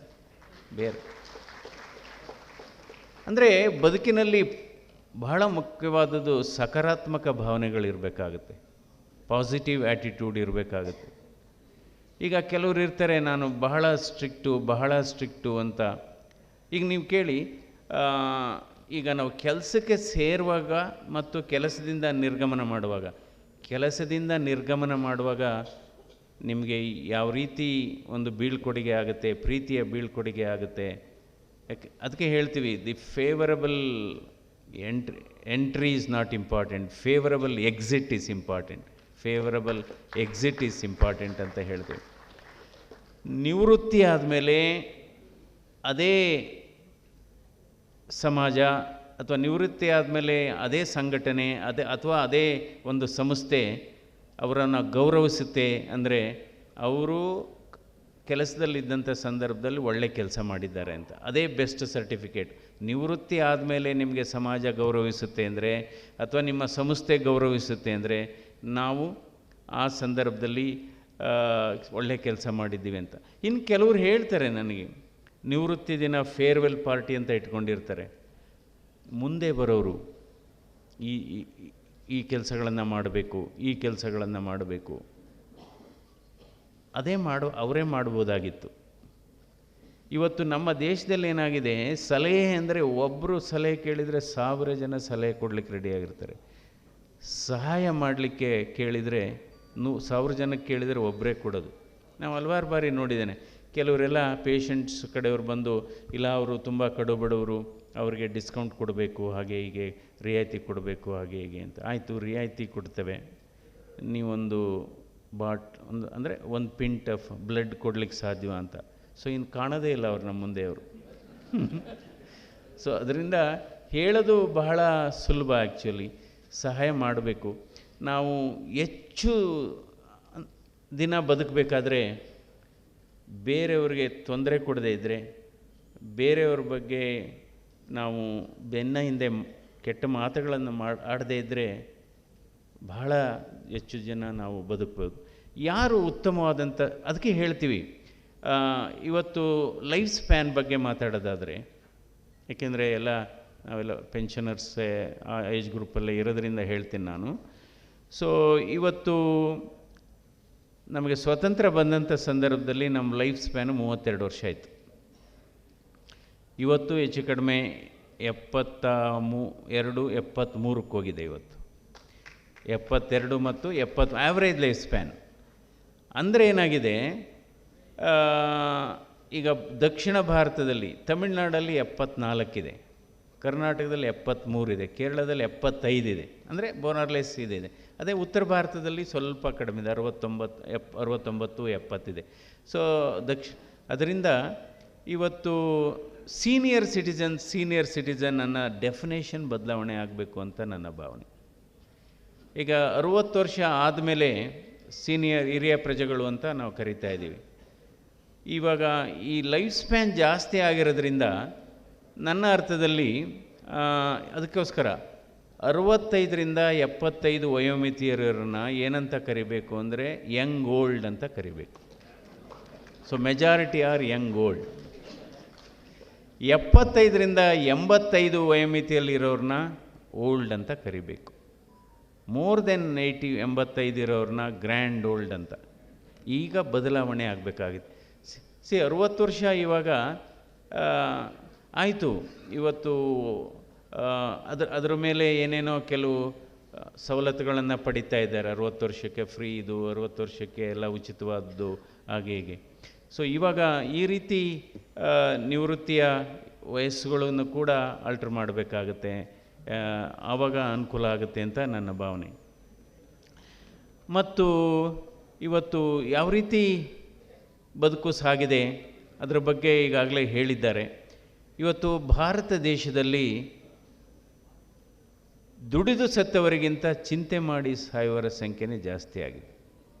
ಭಾರತ ದೇಶದಲ್ಲಿ ನಮ್ಮ ನಿಜವಾದ ಶತ್ರು ಯಾರು? ನನ್ನ ಅರ್ಥದಲ್ಲಿ ನಮ್ಮ ನಿಜವಾದ ಶತ್ರು ಯಾರಪ್ಪ ಅಂದರೆ ಸೋಮಾರಿತನ ಅನ್ನೋದೇ ನಮ್ಮ ನಿಜವಾದ ಶತ್ರು. ಯಾಕೆಂದರೆ ವಯಸ್ಸು ಎಷ್ಟೇ ಆಗಲಿ ನಾವು ಕೆಲಸ ಮಾಡ್ತಾ ಇರಬೇಕು, ಎಷ್ಟು ಇತಿಮಿತಿಯಲ್ಲಿ. ಯಾಕೆಂದರೆ ನಮ್ಮ ದೇಹ ಚಲಿಸಬೇಕು, ಮನಸ್ಸು ಸ್ಥಿರವಾಗಿರಬೇಕು. ಈಗೇನಾಗ್ತಾ ಇರದೆ ಮನಸ್ಸು ಚಲಿಸ್ತಾ ಇದೆ, ದೇಹ ಚಲಿಸ್ತಾ ಇಲ್ಲ. ಸೊ ಇವನ್ನು ಹೃದಯ ಕೂಡ ಅದೇ ಹೇಳುತ್ತೆ ನೋಡಿ, ಹೃದಯ ಕೂಡ ಅದೇ ಹೇಳುತ್ತೆ. ನೀನು ನನಗಾಗಿ 1 ತಾಸು ಚಲಿಸು, ನಾನು ನಿನಗಾಗಿ ನಿರಂತರವಾಗಿ ಮಿಡಿಯುತ್ತೇನೆ ಇಂತಿ ಹೃದಯ ಅಂತ ಹೇಳುತ್ತೆ. ಸೊ ಅದರಿಂದ ನಾವು ಈ ವಾಕಿಂಗ್ ಬಗ್ಗೆ ಹೇಳ್ತಾ ಇದ್ದರು ನಮ್ಮ ಸೋಮಶೇಖರ್ ಕೂಡ ಹೇಳೋದ್ರು ಇವಾಗ. ಸೊ ವಾಕಿಂಗು ಬಹಳ ಮುಖ್ಯವಾದದ್ದು, ಅದ್ರ ಬಗ್ಗೆ ಯಾವುದೇ ಅನುಮಾನ ಇಲ್ಲ. ಅಧ್ಯಯನ ಕೂಡ ಇದೆ. ಈ ಅಧ್ಯಯನದ ಪ್ರಕಾರ ಏನು ನೀವು 45 ನಿಮಿಷ ವಾಕ್ ಮಾಡಿದರೆ ಬಹುಶಃ ನಮ್ಮ ಆಯಸ್ಸು 10ರಿಂದ 12 ವರ್ಷ ಜಾಸ್ತಿ ಆಗುತ್ತೆ ಅಂತ ಇದೆ. ಅದರಲ್ಲಿ 3 ಥರ ವಾಕಿಂಗ್ ಇದೆ. ಡಾಕ್ಟರು ಹೇಳೋದಕ್ಕೆ ಮೊದಲೇ ವಾಕ್ ಮಾಡಿದರೆ ಅದು ಮಾರ್ನಿಂಗ್ ವಾಕ್ ಅಂತ ಹೇಳ್ತೇವೆ. ಡಾಕ್ಟ್ರು ಹೇಳಿದ ಮೇಲೆ ವಾಕಿಂಗ್ ಶುರುವಾದರೆ ಅದು ವಾರ್ನಿಂಗ್ ವಾಕ್ ಅಂತ. ಅಥವಾ ಗಂಡ ಹೆಂಡತಿ ಜೊತೆ ವಾಕ್ ಮಾಡಿದರೆ ಡಾರ್ಲಿಂಗ್ ವಾಕ್ ಅಂತ. ಸೊ ಮಾರ್ನಿಂಗ್ ವಾಕ್ ಆದರೂ ಮಾಡಿ, ಅಥವಾ ವಾರ್ನಿಂಗ್ ವಾಕ್ ಆದರೂ ಮಾಡಿ, ಡಾರ್ಲಿಂಗ್ ವಾಕ್ ಆದರೂ ಮಾಡಿ, ಬಟ್ ವಾಕಿಂಗ್ ಮಾಡ್ತಾಯಿರಿ. ಸೊ ಸಂದೇಶ ಏನು? Stop smoking, start walking. Stop smoking, start walking. And stop thinking and start working. So ಇದು ನಮ್ಮ ಆರೋಗ್ಯ ಇದು ಮಾಡಬೇಕಾದ್ರೆ. ಅಂದರೆ ಈ ಸಂತೋಷ ಹೇಳ್ತೀವಿ, ಸಂತೋಷವಾಗಿರಬೇಕು ಅನ್ನೋದಕ್ಕೆ ಬಹಳ ಪ್ರಯತ್ನ ಮಾಡ್ತೀವಿ ನಾವೆಲ್ಲ, ಪ್ರತಿಯೊಬ್ಬರು ಮಾಡ್ತಾರೆ. ಆದರೆ ನಿಮ್ಮ ಸುತ್ತಮುತ್ತಲಿನ ಸಮಾಜ ಅಥವಾ ಸುತ್ತಮುತ್ತಲಿನ ಪರಿಸರ ನಿಮ್ಮನ್ನು ಸಮಾಧಾನವಾಗಿ ಸಂತೋಷವಾಗಿರೋಕ್ಕೆ ಬಿಡೋದಿಲ್ಲ. ನಾವು ಇರಬೇಕು, ಇವತ್ತು ಯಾರ ಜೊತೆನೂ ಜಗಳ ಮಾಡಬಾರ್ದಪ್ಪ ಅಂತ ಅಂದ್ಕೊಂಡ್ರು ಕೂಡ ಅವನು ಯಾರೋ ಬಸ್ ಸ್ಟ್ಯಾಂಡಲ್ಲಿ ಸಿಗ್ತಾನೆ, ಅವನೇನೋ ಸುಮ್ಮನೆ ಸಂಬಂಧ ಇರೋಲ್ಲ, ಗಲಾಟೆ ಮಾಡ್ಕೊಂಡು ಹೊರಟೋಗ್ತಾರೆ. ಇನ್ನು ವೆಹಿಕಲಲ್ಲಿ ಹೋಗ್ತಾ ಇರ್ತೀವಿ, ಏನೋ ಟಚ್ ಆಗುತ್ತೆ, ಇದು ಹೋಗುತ್ತೆ. ಅದರಿಂದ ಇದು ಯಾವಾಗಲೂ ಅಷ್ಟೇ, ಸಂತೋಷ ಅನ್ನೋದು ಮಾರುವ ವಸ್ತು ಅಲ್ಲ. ಸಂತೋಷ ಅನ್ನೋದು ಮಾರುವ ವಸ್ತು ಅಲ್ಲ, ಅದು ಎಲ್ಲೂ ಅಂಗಡಿಲೂ ಕೂಡ ಸಿಗೋದಿಲ್ಲ. ಯಾರು ಸಂತೋಷವಾಗಿರಬೇಕು ಅಂತ ತೀರ್ಮಾನ ಮಾಡಬೇಕು? ನಾವೇ ತೀರ್ಮಾನ ಮಾಡಬೇಕು. ಇಲ್ಲಪ್ಪ ನಾನು ಸಂತೋಷವಾಗಿರಬೇಕು.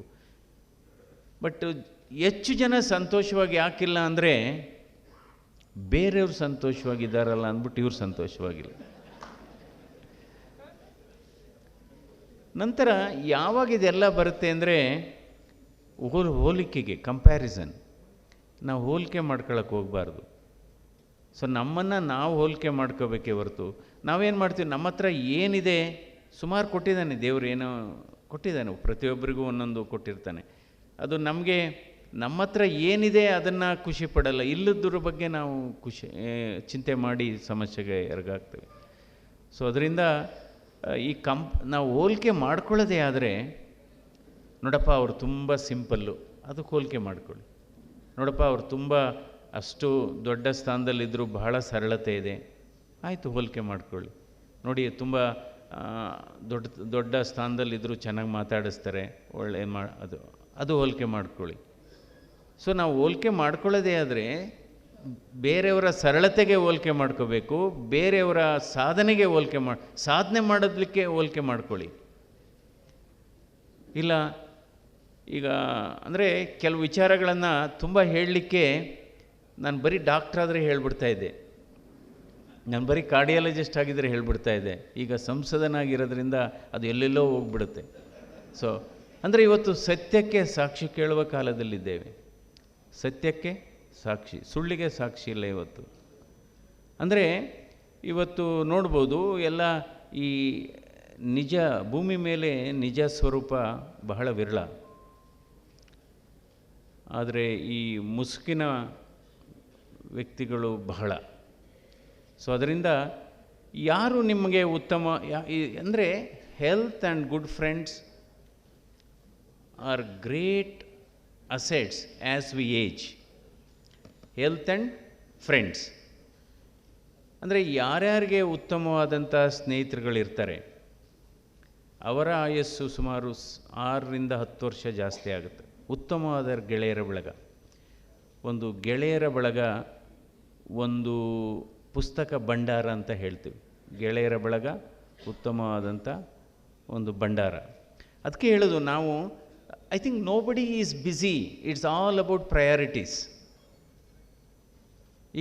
ಈಗ ನಮ್ಮಲ್ಲಿ ಏನಾಗಿದೆ, ಯಾಕೆಂದರೆ ನಾನು ಆ್ಯಸ್ ಎನ್ ಅಡ್ಮಿನಿಸ್ಟ್ರೇಟರ್ ನಾನು ಹೇಳಿದ್ದೇನೆ, ನಾನು 18 ವರ್ಷ ನಿರ್ದೇಶಕನಾಗಿ ಕೆಲಸ ಮಾಡತಕ್ಕಂಥ ಸಂದರ್ಭದಲ್ಲಿ 75 ಲಕ್ಷ ಹೊರರೋಗಿಗಳಿಗೆ ಚಿಕಿತ್ಸೆ ಕೊಟ್ಟಿದ್ದೇವೆ, 8 ಲಕ್ಷ ಆಪರೇಷನ್ಸ್ ಮಾಡಿದ್ದೇವೆ. ಅಂದರೆ ಒಬ್ಬ ವ್ಯಕ್ತಿಯನ್ನು ಹಣಕ್ಕೋಸ್ಕರ ಚಿಕಿತ್ಸೆ ಇಲ್ಲದೆ ನಾನು ಕಳಿಸಿಲ್ಲ. ಬಹಳ ಮುಖ್ಯವಾದದ್ದು. ಯಾಕೆಂದರೆ ನಾವು ಒಬ್ಬ ರೋಗಿಯನ್ನು ಬದುಕಿಸಿದ್ರೆ ಒಬ್ಬ ರೋಗಿಯನ್ನು ಬದುಕಿಸಲ್ಲ, ನಾವು ಇಡೀ ಕುಟುಂಬವನ್ನು ಬದುಕಿಸ್ತೀವಿ. ಆ ಲೆಕ್ಕಾಚಾರ ಹಾಕೋಬೇಕು. ಇದು ಬಹಳ, ಯಾಕೆಂದರೆ 2 ಥರ ಇದನ್ನು ನಾನು ಹಲವಾರು ಬಾರಿ ರೂಲ್ ಬುಕ್ ಅಂತ ಇದೆ. ಕೆಲವರು ಇಲ್ಲಪ್ಪ ನಾನು ರೂಲ್ ಬುಕ್ಕು ಬಿಟ್ಟು ನಾನು ಹೋಗೋದಿಲ್ಲ ಅಂತ. ಯಾವುದೇ ಒಂದು ಕಾನೂನಿದ್ದು, ಇದು ಬ್ಯಾಂಕಿಂಗ್ ಸೆಕ್ಟ್ರೇ ಆಗ್ಬೋದು. ಈಗ ಯಾವುದೋ ಒಂದು ಮನೆ ಯಾರೋ ಬಂದಿದ್ದರು, ಎಷ್ಟು ಈಗ ರಿನ್ಯೂವಲ್ ಲೋನ್ ತೊಗೊಂಡಿದ್ದೀವಿ ಅಂದರೆ ಕಂಪ್ಲೀಟ್ ಅಮೌಂಟ್ ಕಟ್ಟಿ ರಿನ್ಯೂವಲ್ ಮಾಡಬೇಕು, ಮೊದಲು ಬರೀ ಇಂಟ್ರೆಸ್ಟ್ ಕೊಟ್ಟರೆ ರಿನ್ಯೂವಲ್ ಆಗೋದು ಅಂತ. ಸೊ ಐ ಥಿಂಕ್ ಅಟ್ಲೀಸ್ಟ್ 3 ವರ್ಷನಾದ್ರೂ ಇಂಟ್ರೆಸ್ಟ್ ಕೊಟ್ಟರೆ, ಈಗ ಅದು ಎಲ್ಲೋ ಅದನ್ನು ಈಗ 3 ಲಕ್ಷ 5 ಲಕ್ಷ ಲೋನ್ ತೊಗೊಂಡಿರ್ತಾರೆ, ಅದಕ್ಕೇನೋ ಇಂಟ್ರೆಸ್ಟ್ ಬರುತ್ತೆ. ಸೊ 5.5 ಲಕ್ಷ ಕಟ್ಟಿ ರಿನ್ಯೂವಲ್ ಮಾಡಿಸ್ಬೇಕಂತೆ.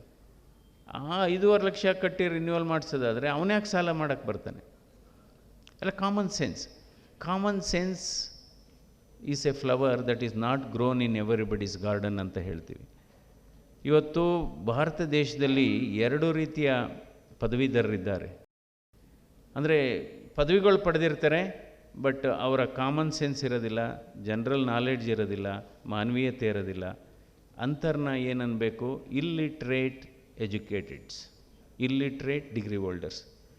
ಸೊ ಈ ಇಲ್ಲಿಟ್ರೇಟ್ ಡಿಗ್ರಿ ಹೋಲ್ಡರ್ ಸಂಖ್ಯೆ ಬಹಳ ಜಾಸ್ತಿ ಆಗ್ತಾಯಿದೆ ನಮ್ಮಲ್ಲಿ ಇವತ್ತು ಈ ಸಮಾಜದಲ್ಲಿ ಹಲವಾರು ಸಮಸ್ಯೆಗಳಿಗೆ ಹುಟ್ಟಾಗ್ತಾ ಇರೋರೆ ಕಲಿತವರು, ಬುದ್ಧಿವಂತರಲ್ಲ, ಅದೇ ಓದ್ದವರು ಅಥವಾ ಈ ಪದವೀಧರರು.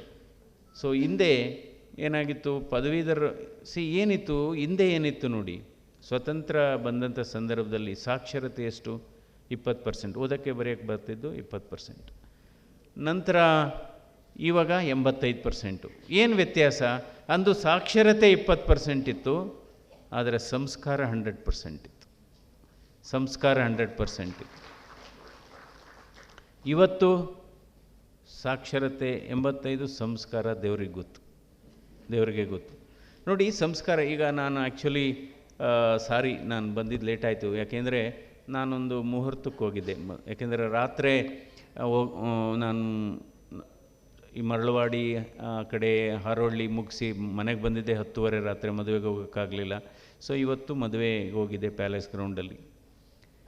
ಅಂದರೆ 11 ಗಂಟೆಗೆ ಅಂದರು, ಇನ್ನೂ ಮುಹೂರ್ತಕ್ಕೆ ನಿಲ್ಲಿಸಿರಲಿಲ್ಲ. ಸೊ ಕೆಲವ್ರು ಅಂದರು, ಇಲ್ಲ ನೀವು ಹೆಂಗಿದ್ರು ಈ ಫಂಕ್ಷನ್ಗೆ ಹೋಗ್ಬೇಕಲ್ಲ, ಮೈಸೂರು ಬ್ಯಾಂಕ್ ಪೆನ್ಷನರ್ಸ್ ಇದಕ್ಕೆ, ಹುಡುಗನ ಮಾತಾಡ್ಸಿ ಹೋಗ್ಬಿಡಿ ಅಂತ.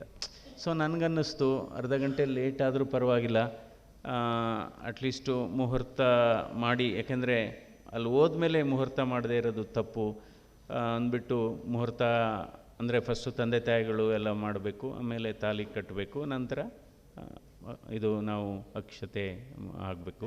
ಸೊ ಅದಕ್ಕೋಸ್ಕರ ಲೇಟ್ ಆಯ್ತು. ಅಂದರೆ ನನ್ನ ಅರ್ಥದಲ್ಲಿ ನಾನು ಹಾಗೇ ಬಂದಿದ್ದರೆ ಅದು ಸಂಸ್ಕಾರ ಅಂತ ಅಂತದ್ರಲ್ಲಿ, ಈಗ ಸಂಸ್ಕಾರ ಅನಿಸುತ್ತೆ ನನಗೆ. ಅದು ಬಹಳ ಮುಖ್ಯವಾದ. ನಮ್ಮದು ಎಷ್ಟೇ ಆಧುನಿಕತೆ ಇರಲಿ, ನಾವು ಚಿಕ್ಕವರು ದೊಡ್ಡವರಿಗೆ ಗೌರವ ಕೊಡಬೇಕು. ಮನುಷ್ಯ ಇನ್ನೊಬ್ಬನಿಗೆ ಕೊಡ್ತಕ್ಕಂಥ ಅದ್ಭುತವಾದಂಥ ಗಿಫ್ಟ್ಗಳು ಯಾವುದಪ್ಪ ಅಂದರೆ, ಒಂದು ಸಮಯ, ಎರಡನೇದು ಗೌರವ. ಅವನು ತುಂಬ ಚಿಕ್ಕ ಕೆಲಸದಲ್ಲಿರಲಿ ಅಥವಾ ದೊಡ್ಡ ಕೆಲಸದಲ್ಲಿರಲಿ, we should respect each other, we should live for each other. ಅದು ಬಹಳ ಮುಖ್ಯವಾದದ್ದು. ಈಗ ನೋಡಿ, ನೀವು ಯಾರಿಗೇ ಆಗಲಿ, ಎಷ್ಟೋ ಸರಿ ನಾನು ಹೋದಾಗ ಹೇಳಿದ್ದೇನೆ, ಈಗೆಲ್ಲ ಚೇರ್ ಹಾಕ್ತಾರೆ. ಈಗ ಕೆಲವು ಕಡೆ ಹೋದಾಗ, ಮಂಜುನಾಥ್ ನೀವು ಏನು ಸಿಂಪಲ್ಲಾಗಿ ಬಂದುಬಿಟ್ರಿ, ಗನ್ಮ್ಯಾನೇ ಇಲ್ಲ ಅಂತ. ನಾನಿನ್ನೂ ಗನ್ಮ್ಯಾನ್ ತೊಗೊಂಡಿಲ್ಲ. ಯಾಕೆ ಗನ್ಮ್ಯಾನು ಅಂದರೆ, ನಾನು ಜನರೇ ಗನ್ಮ್ಯಾನು ಅಂತ ಅಂದ್ಕೊಂಡಿದ್ದೀನಿ. ನಾನು ಜನರೇ ಗನ್ಮ್ಯಾನ್. ಸೊ ಜನ ಆ ರೀತಿ ಟ್ಯೂನಪ್ ಆಗಿಬಿಟ್ಟಿದ್ದಾರೆ.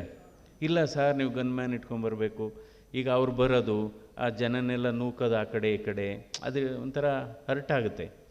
ಸೊ ಅದರಿಂದ ಸಂಸ್ಕಾರ ಅಂದರೆ ಏನಪ್ಪ ಅಂದರೆ, ಚಿಕ್ಕವರು ದೊಡ್ಡವರಿಗೆ ಇದು ಗೌರವಿಸಬೇಕಾಗುತ್ತೆ, ಮೊದಲನೇದು. ಎರಡನೇದು ಏನಪ್ಪ ಅಂದರೆ, ಕಷ್ಟದಲ್ಲಿದ್ದವ್ರಿಗೆ ಸಹಾಯ ಮಾಡತಕ್ಕನ್ನದ್ದು ಒಂದು ಸಂಸ್ಕಾರ. ಮತ್ತು ತಂದೆ ತಾಯಿಗಳನ್ನ ಮಕ್ಕಳು ನೋಡ್ಕೊಳ್ಳೋದು ಸಂಸ್ಕಾರ. ಅದೇ ರೀತಿ ಬಹಳ ಮುಖ್ಯವಾದದ್ದು. ಇವತ್ತು ತಂದೆ ತಾಯಿಗಳನ್ನು ಯಾವ ರೀತಿ ನಾನು ನೋಡ್ತೇನೆ, ಹಲವಾರು, ಈಗಲೂ ಕೂಡ 2 ದಿವಸ ನಾನು ಪ್ರಾಕ್ಟೀಸ್ ಮಾಡ್ತೀನಿ, ಸೋಮವಾರ ಬುಧವಾರ. ಸುಮಾರು ಜನ ಅಮೆರಿಕದಿಂದ 2 ಸಿಂಡ್ರೋಮ್ ಅಂತಲೇ ಆಗಿಬಿಟ್ಟಿದೆ ಇವಾಗ. ಏನು ಕೇಳ್ತಾ ಇದ್ದೀನಿ ಅಂದರೆ, ಒಂದು, ನಾವು ಗೌರವಿಸಬೇಕು ಒಬ್ರಿಗೆ ಸಮಯ ಕೊಡೋದು ಬಹಳ ಮುಖ್ಯ. ನೋಡಿ, ಸಮಯ ಮಾಡಿಕೊಂಡು ತಮ್ಮನ್ನು ಭೇಟಿ ಮಾಡೋರು ಇದ್ದಾರಲ್ಲ, ಅವರೇ ನಿಜವಾದ ನಿಮ್ಮ ಸ್ನೇಹಿತರು, ಅವರೇ ನಿಜವಾದಂಥ ನಿಮ್ಮ ಹಿತೈಷಿಗಳು ಅಂತ ಹೇಳಬೇಕು. ಆದರೆ ಇಲ್ಲ, ಅವರ ಸಮಯ ಸಾಧಿಸಲಿಕ್ಕೆ ಬರೋರು ಅವರು ಸಮಯ ಸಾಧಕರೇ ಅಂತಲೇ ಹೇಳಬೇಕಾಗುತ್ತೆ.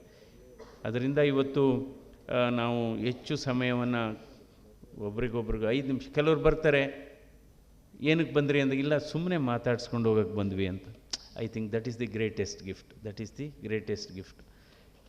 ಇನ್ನು ಕೆಲವರು ಯಾವುದಾದ್ರೂ ಅವರ ಸ್ವಂತ ಸ್ವಾರ್ಥಕ್ಕೋಸ್ಕರ ಬರ್ತಾರೆ, ಅವರೆಲ್ಲ ಅವಕಾಶವಾದಿಗಳು. ಈಗ ಜನರದು ಭಾವನೆ ಸೂರ್ಯಕಾಂತಿ ಹೂ ಥರ ಆಗ್ಬಿಟ್ಟಿದೆ. ಸೂರ್ಯಕಾಂತಿ ಹೂ ನೋಡಿ, ಯಾವ ಕಡೆ ಬಿಸಿಲು ಬರುತ್ತೆ ಆ ಕಡೆ ತಿರುಕು, ಯಾವ ಕಡೆ ಸುಮ್ಮನೆ ತಮಾಷೆಗೆ ಹೇಳ್ತಾನೆ. ಕೆಲವರು ಈ ಕೌಂಟಿಂಗ್ ಹಾಲ್ ಹತ್ರ ಹಾರ ತಂದಿರ್ತಾರೆ, ಗಾರ್ಲ್ಯಾಂಡ್. ಅಂದರೆ ಒಂದು ಪಕ್ಷದವರು 2 ಪಕ್ಷದವರು ಇರ್ತಾರೆ, ಯಾರೋ ಒಬ್ಬ ಪಕ್ಷದವ್ರು ಗೆಲ್ತಾರೆ, ಎಲ್ಲ ಬಂದು ಒಬ್ಬನಿಗೆ ಹಾಕ್ಬಿಡ್ತಾರೆ. ಇದು ಇವಾಗಲ್ಲ, ನಾನು ತುಂಬ ಚಿಕ್ಕ ಹುಡುಗ ಆಗಿದ್ದಾಗ ನಮ್ಮೂರಲ್ಲಿ ನೋಡಿದ್ದೇನೆ, ಪಂಚಾಯತಿ ಎಲೆಕ್ಷನಲ್ಲಿ. ನಾನು ಒಂದು ಸರಿ ಕೇಳಿದೆ, ಅಲ್ಲ ನೀವು ನೋಡಿದರೆ ಬೇರೆ ಪಾರ್ಟಿ ಅವ್ರಿಗೆ ಊರು ಹಾಕ್ತಾಯಿದ್ರೆ, ಅಯ್ಯೋ ತಂದಿದ್ದೀವಲ್ಲ ವೇಸ್ಟ್ ಆಗುತ್ತಲ್ಲ, ಹಾಕ್ಬಿಟ್ಟು ಹೋಗೋಣ. ಸೊ ಅದು ಆತ್ಮೀಯತೆ ಇಲ್ಲ. ಅದರಿಂದ ಯಾವಾಗಲೂ ನೋಡಿ, ನೀವು ಹಣ ಇದ್ದರೆ ಎಲ್ಲಿ ಬೇಕಾದರೂ ಜಾಗ ತಗೋಬೋದು, ಆದರೆ ಬೇರೊಬ್ಬರ ಹೃದಯದಲ್ಲಿ ಜಾಗ ತಗೋಬೇಕಾದ್ರೆ ಹಣದಿಂದ ತೆಗೆದುಕೊಳ್ಳೋಕ್ಕಾಗಲ್ಲ. ಅದು ಪ್ರೀತಿ, ವಿಶ್ವಾಸ ಮತ್ತು ನಂಬಿಕೆಯಿಂದಲೇ ತಗೋಬೇಕಾಗುತ್ತೆ. ಇದು ಬಹಳ ಮುಖ್ಯವಾದದ್ದು. ಸೊ ಅದರಿಂದ ಇವತ್ತು ಈ ಸಾಧನೆ ವಿಚಾರಗಳು ಬಂದಂಥ ಸಂದರ್ಭದಲ್ಲಿ ಬೇರೊಬ್ಬರ ಮನಸ್ಸಿನಲ್ಲಿ ನೆನಪುಳಿಯತಕ್ಕಂಥ ಕೆಲಸವನ್ನು ಮಾಡತಕ್ಕಳದು ಕೂಡ ಸಾಧನೆ. ಅಂದರೆ ಸಂತೋಷದ ಬಗ್ಗೆ ನಾನು ಮಾತಾಡ್ತಾ ಇದ್ದೆ. ಈ ನಿಮ್ಮ ಕಷ್ಟಗಳನ್ನೆಲ್ಲ ಹೇಳ್ಕೊಳ್ಳೋದೇ ಆದರೆ ತುಂಬ ಹಿತೈಷಿಗಳ ಜೊತೆನೇ ಹೇಳ್ಕೋಬೇಕಂತೆ. ಯಾರು ನಿಮ್ಮ ನಿಜವಾದ ಹಿತೈಷಿಗಳು, ನಿಮ್ಮ ಬೆನ್ನ ಹಿಂದೆ ನಿಮ್ಮ ಬಗ್ಗೆ ಒಳ್ಳೆಯದನ್ನು ಮಾತನಾಡುವವರೇ ನಿಜವಾದ ಹಿತೈಷಿಗಳು. ನಿಮ್ಮ ಬೆನ್ನ ಹಿಂದೆ ನಿಮಗೆ ಗೊತ್ತಿಲ್ಲದೇ ಯಾರೋ ಕೇಳಿದಾಗ, ಅವ್ರು ತುಂಬ ಒಳ್ಳೆಯವರಪ್ಪ, ಅವರು ತುಂಬ ಒಳ್ಳೆಯ ಕೆಲಸ ಮಾಡಿದ್ದಾರೆ, ಅವರು ನಿಜವಾಗ್ಲೂ ಇದು ಹೃದಯವಂತರು, ನಿಮಗೆ ಗೊತ್ತಿಲ್ಲದೇ ನಿಮ್ಮ ಬಗ್ಗೆ ಮೆಚ್ಚುಗೆ ವ್ಯಕ್ತಪಡಿಸಿದರೆ ಇದು. ಯಾಕೆಂದರೆ ಇವತ್ತು ಏನಾಗಿದೆ ಅಂದರೆ, ಎಲ್ಲರ ಹತ್ರನೂ ನಿಮ್ಮ ಸಮಸ್ಯೆ ಹೇಳ್ಕೊಳಕ್ಕೆ ಹೋದರೆ ಕೆಲವರಿಗೆ ತುಂಬ ಖುಷಿಯಾಗುತ್ತೆ, ಅಯ್ಯೋ ಇವನಿಗೆ ಇಷ್ಟೊಂದು ಸಮಸ್ಯೆ ಇದೆಯಲ್ಲ ಅಂತ. ಅದಕ್ಕೋಸ್ಕರ ಎಲ್ಲರ ಹತ್ರನೂ ಹೇಳ್ಕೊಳಕ್ಕೆ ಹೋಗಬಾರ್ದು. ಆಮೇಲೆ ಈ ಕಣ್ಣುಗಳು ಚೆನ್ನಾಗಿ, ಈಗ ನೋಡಿ, ಈ ಶರೀರದಲ್ಲಿ ಕಣ್ಣು ಕೂಡ ಸವಿಯುತ್ತೆ, ಕೆಟ್ರಾಕ್ಟ್ ಅದು, ಮೂಳೆ ಸವಿಯುತ್ತೆ, ಮೆದುಳು ಸವಿಯುತ್ತೆ, ಹೃದಯ ಸವಿಯುತ್ತೆ, ಕಿಡ್ನಿ ಸವಿಯುತ್ತೆ. ನಾಲ್ಗೆ ಸವಿಯೋದು ನೋಡಿದ್ದೀರಾ ಏನಾದರೂ? ಇವತ್ತು ಹಲವಾರು ಸಮಸ್ಯೆಗಳಿಗೆ ಇವತ್ತು ಈ ನಾಲ್ಗೆನೇ ಕಾರಣ, ನಿಮ್ಮ ನಾಲ್ಗೆನೇ ಕಾರಣ. ಅದಕ್ಕೆ ಯಾವಾಗಲೂ ಅಷ್ಟೇ, ಈ ದಾರ ಉದ್ದಕ್ಕಿದ್ರೆ ಅದರಿಂದ ಉಪಯೋಗ ಆಗಲ್ಲಂತೆ, ನಾವು ಏನು ಸಣ್ಣದಾಗಿ ಜೋಡ್ಸೋಕ್ಕಾಗಲ್ಲಂತೆ. ದಾರ ಉದ್ದಕ್ಕಿರೋ ದಾರ ಆಗ್ಬೋದು, ಉದ್ದಕ್ಕಿರೋ ನಾಲ್ಗೆ ಆಗ್ಬೋದು, ಅದನ್ನು ಸ್ವಲ್ಪ ಮಡಿಸ್ಬೇಕಾಗತ್ತೆ. ಇವತ್ತು ಇದೇನು ಹೇಳ್ತಾ ಇದ್ದೀನಿ ಅಂದರೆ, ನೋಡಿ, ನಾಲಿಗೆಯಿಂದ ಆಗುವ ಗಾಯ ಬೇರೆ, ನಾಲಿಗೆಗೆ ಗಾಯ ಆದರೆ ಮಾಯುತ್ತೆ, ನಾಲಿಗೆಯಿಂದ ಗಾಯ ಆದರೆ ಮಾಯೋದಿಲ್ಲ. ಇವತ್ತು ಸುಮಾರು ಜನರಿಗೆ ಯಾವ ಸಂದರ್ಭದಲ್ಲಿ ಏನು ಮಾತಾಡಬೇಕು, ಹೇಗೆ ಮಾತಾಡಬೇಕು ಅನ್ನೋದ್ರ ಬಗ್ಗೆ ಒಂದು ಡಿಗ್ರಿನೇ ಮಾಡಬೇಕಾಗುತ್ತೆ. ಸಮಯ ಆಯಿತಾ ಏನಾದರೂ? Okay okay okay okay okay. ಅಂದರೆ ನಾವು ನೋಡಿ ಮಾತಾಡೋದು ಈಗ ಡಿಗ್ರೀಸ್ ಏನೇನೋ ಇದೆ, BBA, BM, MBBS ಇದ್ದು, BE computer science, BCom, BCA, BC ಸುಮಾರುಗಳಿದೆ. ಸೊ ಇದರಿಂದ ಏನಾಗಿದೆ, ಇವತ್ತು ನನ್ನ ಅರ್ಥದಲ್ಲಿ ಯಾವ ರೀತಿ ಯಾವ ಸಂದರ್ಭದಲ್ಲಿ ಏನು ಮಾತಾಡಬೇಕು, ಹೇಗೆ ಮಾತಾಡಬೇಕು, ಯಾವಾಗ ಮಾತಾಡಬಾರ್ದು ಅಂತ ಕಲಿಸ್ಲಿಕ್ಕೆ ಒಂದು ಡಿಗ್ರಿ ಬೇಕಾಗಿದೆ. ಆ ಸಂದರ್ಭದಲ್ಲಿ ಇದ್ದೀವಿ ನಾವು. ನೋಡಿ, ಅದಕ್ಕೆ ನಾವು ಹೇಳ್ತೇವೆ, ನಾವು ತಂದೆಯನ್ನು ಮಾತಾಡಿಸ್ಬೇಕಾದ್ರೆ ಗೌರವದಿಂದ ಮಾತಾಡಿಸ್ಬೇಕಂದ್ರೆ, ತಾಯಿಯನ್ನು ಮಾತಾಡಿಸ್ಬೇಕಾದ್ರೆ ಮಮತೆಯಿಂದ ಮಾತಾಡಿಸ್ಬೇಕಂತೆ. ಅದೇ ರೀತಿ ನಾವು ಅಣ್ಣ ತಮ್ಮಂದಿರನ್ನು ಮಾತಾಡಿಸ್ಬೇಕಾದ್ರೆ ಪ್ರೀತಿಯಿಂದ ಮಾತಾಡಿಸ್ಬೇಕಂತೆ. ಹೆಂಡತಿಯ ಜೊತೆ ಮಾತಾಡಬೇಕಾದ್ರೆ ಸತ್ಯವನ್ನು ಮಾತಾಡಬೇಕಂತೆ. ಅದೇ ರೀತಿ ವರ್ತಕರ ಜೊತೆ ಮಾತಾಡಬೇಕಾದ್ರೆ ಗಟ್ಟಿಯಾಗಿ ಮಾತಾಡಬೇಕಂತೆ. ಆದರೆ ಗುರುಗಳ ಜೊತೆ ಮಾತಾಡಬೇಕಾದ್ರೆ ಸೌಜನ್ಯದಿಂದ ಮಾತಾಡಬೇಕಂತೆ. ದೇವರ ಜೊತೆ ಮಾತಾಡಬೇಕಾದ್ರೆ ಮೌನದಿಂದ ಮಾತಾಡಬೇಕಂತೆ. ಇದು ಬಹಳ ಮುಖ್ಯವಾದ. ಯಾಕೆಂದರೆ ಇವತ್ತು ನಾವು ಈ ಮಾತಾಡೋದಿದೆಯಲ್ಲ ನೋಡಿ, ಅದರಿಂದಲೇ ಹಲವಾರು ಸಮಸ್ಯೆಗಳು. ಅಂದರೆ ನಾವು ನೆಮ್ಮದಿಯಾಗಿ ಇರಬೇಕಂದ್ರೆ ಬಹಳ ನಿಮ್ಮ ನಿಜವಾದ ಶಕ್ತಿ ಯಾವುದಪ್ಪ, ಆಂತರಿಕ ನಿಜವಾದ ಶಕ್ತಿ ಅಂದರೆ ತಾಳ್ಮೆ, ತಾಳ್ಮೆ, ತಾಳ್ಮೆ. ಯಾವ ಮನುಷ್ಯನಿಗೆ ತಾಳ್ಮೆ ಇರಬೇಕು, ಸಾಂದರ್ಭಿಕ ಮೌನ ಇರಬೇಕು. ಎಷ್ಟೋ ಸರಿ ಮತ್ತು ಸ್ಮೈಲ್ ಇರಬೇಕು, ಇದ್ರ ಬಗ್ಗೆ ಹೇಳಿದ್ದಾರೆ. ಈಗ ಎಷ್ಟೋ ಸರಿ ಸೈಲೆನ್ಸ್ ಆ್ಯಂಡ್ ಸ್ಮೈಲ್ ಬಹಳ ಮುಖ್ಯ ನಮಗೆ. ಇದು ಸೈಲೆನ್ಸ್ ಏನಾಗಿದೆ, it answers many questions and smile is the best reaction many.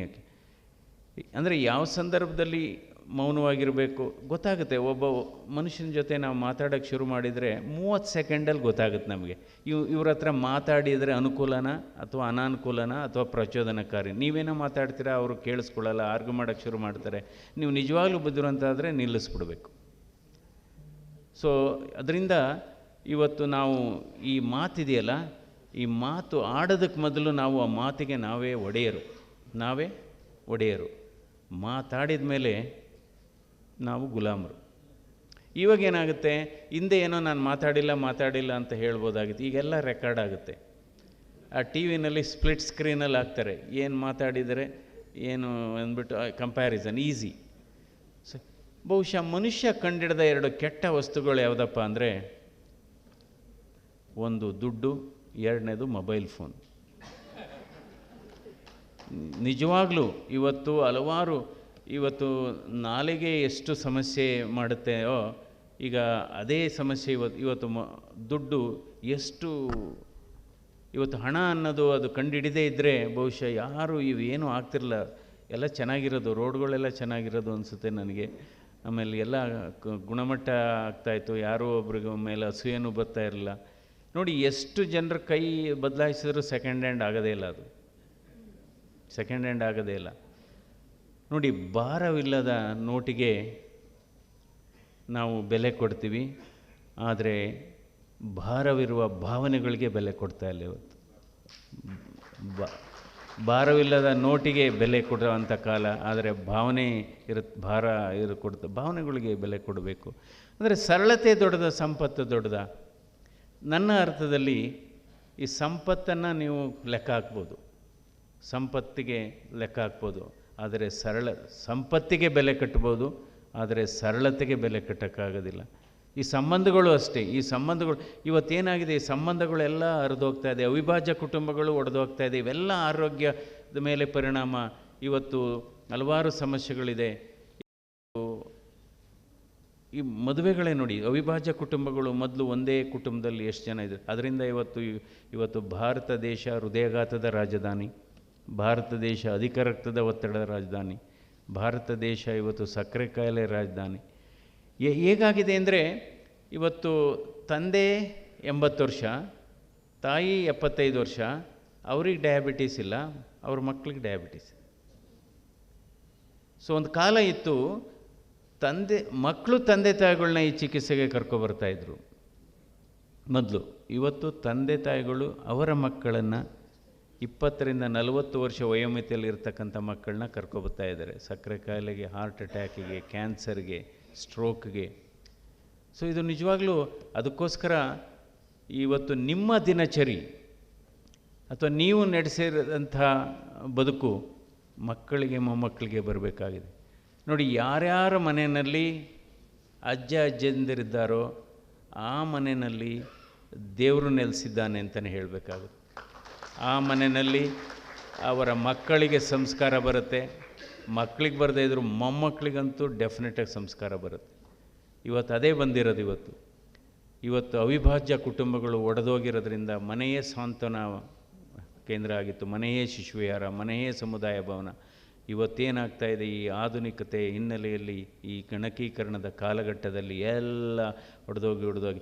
So ಅವಿಭಾಜ್ಯ ಕುಟುಂಬ 2025ನೇ ಡೆಫಿನೇಷನ್ ಏನಪ್ಪ ಅಂದರೆ, ಗಂಡ ಹೆಂಡತಿ ಜೊತೆಲಿರೋದೇ ಅವಿಭಾಜ್ಯ ಕುಟುಂಬ ಆಗಿದೆ. ಸೊ ಇದರಿಂದ ಹಲವಾರು ಸಮಸ್ಯೆಗಳಾಗ್ತಾಯಿದೆ. ಒಂದು ಮಗು ಓದಿಸ್ಲಿಕ್ಕೆ ಕಷ್ಟ, ಮಗು ಬೆಳೆಸ್ಲಿಕ್ಕೆ ಕಷ್ಟ, ಇಬ್ಬರು ಜಗಳ ಆಡೋಂಥದ್ದು, ಒಬ್ಬರು ಒಂದೊಂದು ಕಡೆ ಇರೋದು. ಇವತ್ತು ಒಂಟಿತನ ಕೂಡ ಜಾಸ್ತಿ ಆಗಿದೆ. ಇವೆಲ್ಲ ಆಧುನಿಕ ಕಾಯಿಲೆಗಳು. ಒಂಟಿತನ ಆಧುನಿಕ ಕಾಯಿಲೆ. ಒಂಟಿತನ ಅಂದರೆ ಒಬ್ಬರೇ ಇದ್ದಾರೆ ಅಂತ ಅಲ್ಲ. ಈಗ ನೋಡಿ, ರೈಲ್ವೆ ಸ್ಟೇಷನ್ಗೆ ಹೋಗಿ, ಏರ್ಪೋರ್ಟ್ಗೆ ಹೋಗಿ, ಬಸ್ ಸ್ಟಾಪ್ಗೆ ಹೋಗಿ, 10 ಜನ ಕೂತಿದ್ರೆ 10 ಜನನೂ ಮೊಬೈಲ್ ನೋಡ್ತಾ ಕೂತಿರ್ತಾರೆ. ಅಟ್ಲೀಸ್ಟ್ ಯಾವ ಊರು ಏನು ಇದೆಲ್ಲ ಮಾತಾಡ್ಕೊಳ್ಳೋರು. ಎಷ್ಟೋ ಸರಿ ಬಸ್ ಸ್ಟ್ಯಾಂಡಲ್ಲಿ ಎಷ್ಟೋ ಸರಿ ಮದುವೆ ಫಿಕ್ಸ್ ಆಗೋದು ಹಿಂದೆ. ಅಂದರೆ ನೀವು ಯಾವ ಊರು, ನಿಮ್ಮ ಮಗ ಏನು ಮಾಡ್ತಾಯಿದ್ದಾರೆ ಅಂತ, ಅವರು ಇಲ್ಲ ನನ್ನ ಮಗಳು ಈ ಥರ ಇದ್ದಾರೆ, ಹಂಗಾದ್ರೆ ಹಾಗೆ ಮಾತಾಡಿಕೊಂಡು ಎಷ್ಟೋ ಜನ. ಇವತ್ತು marriages are made in coffee day. ಮೊದಲು marriages are made in heaven ಅಂದರು, ಈಗ marriages are in coffee day. ಈ ಕಾಫಿ ಡೇನೂ ಇಲ್ಲ, ಈಗ marriages are made on mobile phone. So ಅದರಿಂದ ಇವತ್ತು ನೋಡಿ ಹಾಗೇ ಆಯಿತು. ಹಿಂದೆ ಮದುವೆ ಮಾಡೋದು ಬಹಳ ಸುಲಭ ಇತ್ತು, ಆದರೆ ಡೈವರ್ಸ್ ಕಷ್ಟ ಇತ್ತು. ಇವತ್ತೇನಾಗಿದೆ, ಮದುವೆ ಕಷ್ಟ ಆಗಿದೆ, ಡೈವರ್ಸ್ ಸುಲಭ ಆಗಿದೆ. ಸೊ ಇದೆಲ್ಲ ಈ ಅವಿಭಾಜ್ಯ ಕುಟುಂಬಗಳು ಒಡೆದೋಗಿ. ತಾಳ್ಮೆ ಇಲ್ಲ. ಇವತ್ತು ಮನುಷ್ಯನಿಗೆ ಬೇಕಾಗಿರೋದು ತಾಳ್ಮೆ ಬೇಕಾಗುತ್ತೆ. ಜಾಣ್ಮೆ ಇದ್ದರೆ ಸಾಲದು, ತಾಳ್ಮೆ ಇರಬೇಕಾಗತ್ತೆ. ಕೌಶಲ್ಯತೆ ಇದ್ದರೆ ಸಾಲದು, ಕರುಣೆ ಇರಬೇಕಾಗುತ್ತೆ. ಬುದ್ಧಿವಂತಿಕೆ ಇದ್ದರೆ ಸಾಲದು, ಹೃದಯವಂತಿಕೆ ಇರಬೇಕಾಗುತ್ತೆ. ಗಣಕೀಕರಣ ಇದ್ದರೆ ಸಾಲದು, ಸರಳೀಕರಣ ಇರಬೇಕಾಗುತ್ತೆ. ಇದು ಬಹಳ ಮುಖ್ಯವಾದದ್ದು. ಈಗ ನೋಡಿ, ಎಲ್ಲ ಕಂಪ್ಯೂಟರೈಸ್ ಮಾಡಿಬಿಟ್ಟಿದ್ದೀವಿ ಅಂತಾರೆ. ರೆವಿನ್ಯೂ ರೆಕಾರ್ಡ್ಸ್ ಕಂಪ್ಯೂಟರೈಸ್ಡ್, ನಿಮ್ಮ data is computerised. We are doing paperless. But ಇದೆಲ್ಲ ಹ್ಯಾಕ್ ಆದಾಗ ಅವೆಲ್ಲ ಆಯಿತು. ಕಂಪ್ಯೂಟರ್ ಮಾಡಿದರೂ ಕೂಡ ಅವನು ಸ್ವಿಚ್ ಆನ್ ಮಾಡೋರು ಯಾರು? ಮನುಷ್ಯರೇ ಸ್ವಿಚ್ ಆನ್ ಮಾಡೋದು, ಅಥವಾ ಅದರಿಂದ ಪ್ರಿಂಟೌಟ್ ತಗೊಳ್ಳೋರು ಯಾರು? ಅದಕ್ಕೋಸ್ಕರ ಈಗ ಆನ್ಲೈನ್ ಇವೆಲ್ಲ ಬೇಕು. ಇವತ್ತು ತಂತ್ರಜ್ಞಾನದ ಯುಗದಲ್ಲಿದ್ದೇವೆ. ಬಟ್ ತಂತ್ರಜ್ಞಾನವೂ ಬೇಕು, ನಮ್ಮ ಸಾಂಪ್ರದಾಯಿಕ ಪದ್ಧತಿಗಳು ಕೂಡ ಬೇಕಾಗುತ್ತೆ. ಸೊ ಹೀಗಾಗಿ ಇವತ್ತು ಅಂದರೆ ನಮ್ಮ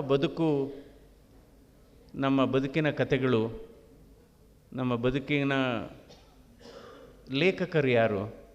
ನಮ್ಮ ಬದುಕಿನ ಲೇಖಕರು ನಾವೇ ಲೇಖಕರು, ನಾವೇ ನಿರ್ದೇಶಕರು, ನಾವೇ ನಿರ್ಮಾಪಕರು. ನಾವು ಏನು ಬರಿತೀವಿ, ನಾವು ಯಾವ ಬದುಕ್ತೀವಿ ಆ ರೀತಿ ಬದುಕನ್ನು ಬರಿಬೇಕು. ಹಣೆ ಬರ ಅಂದ್ರೆ ಆಗಲ್ಲ.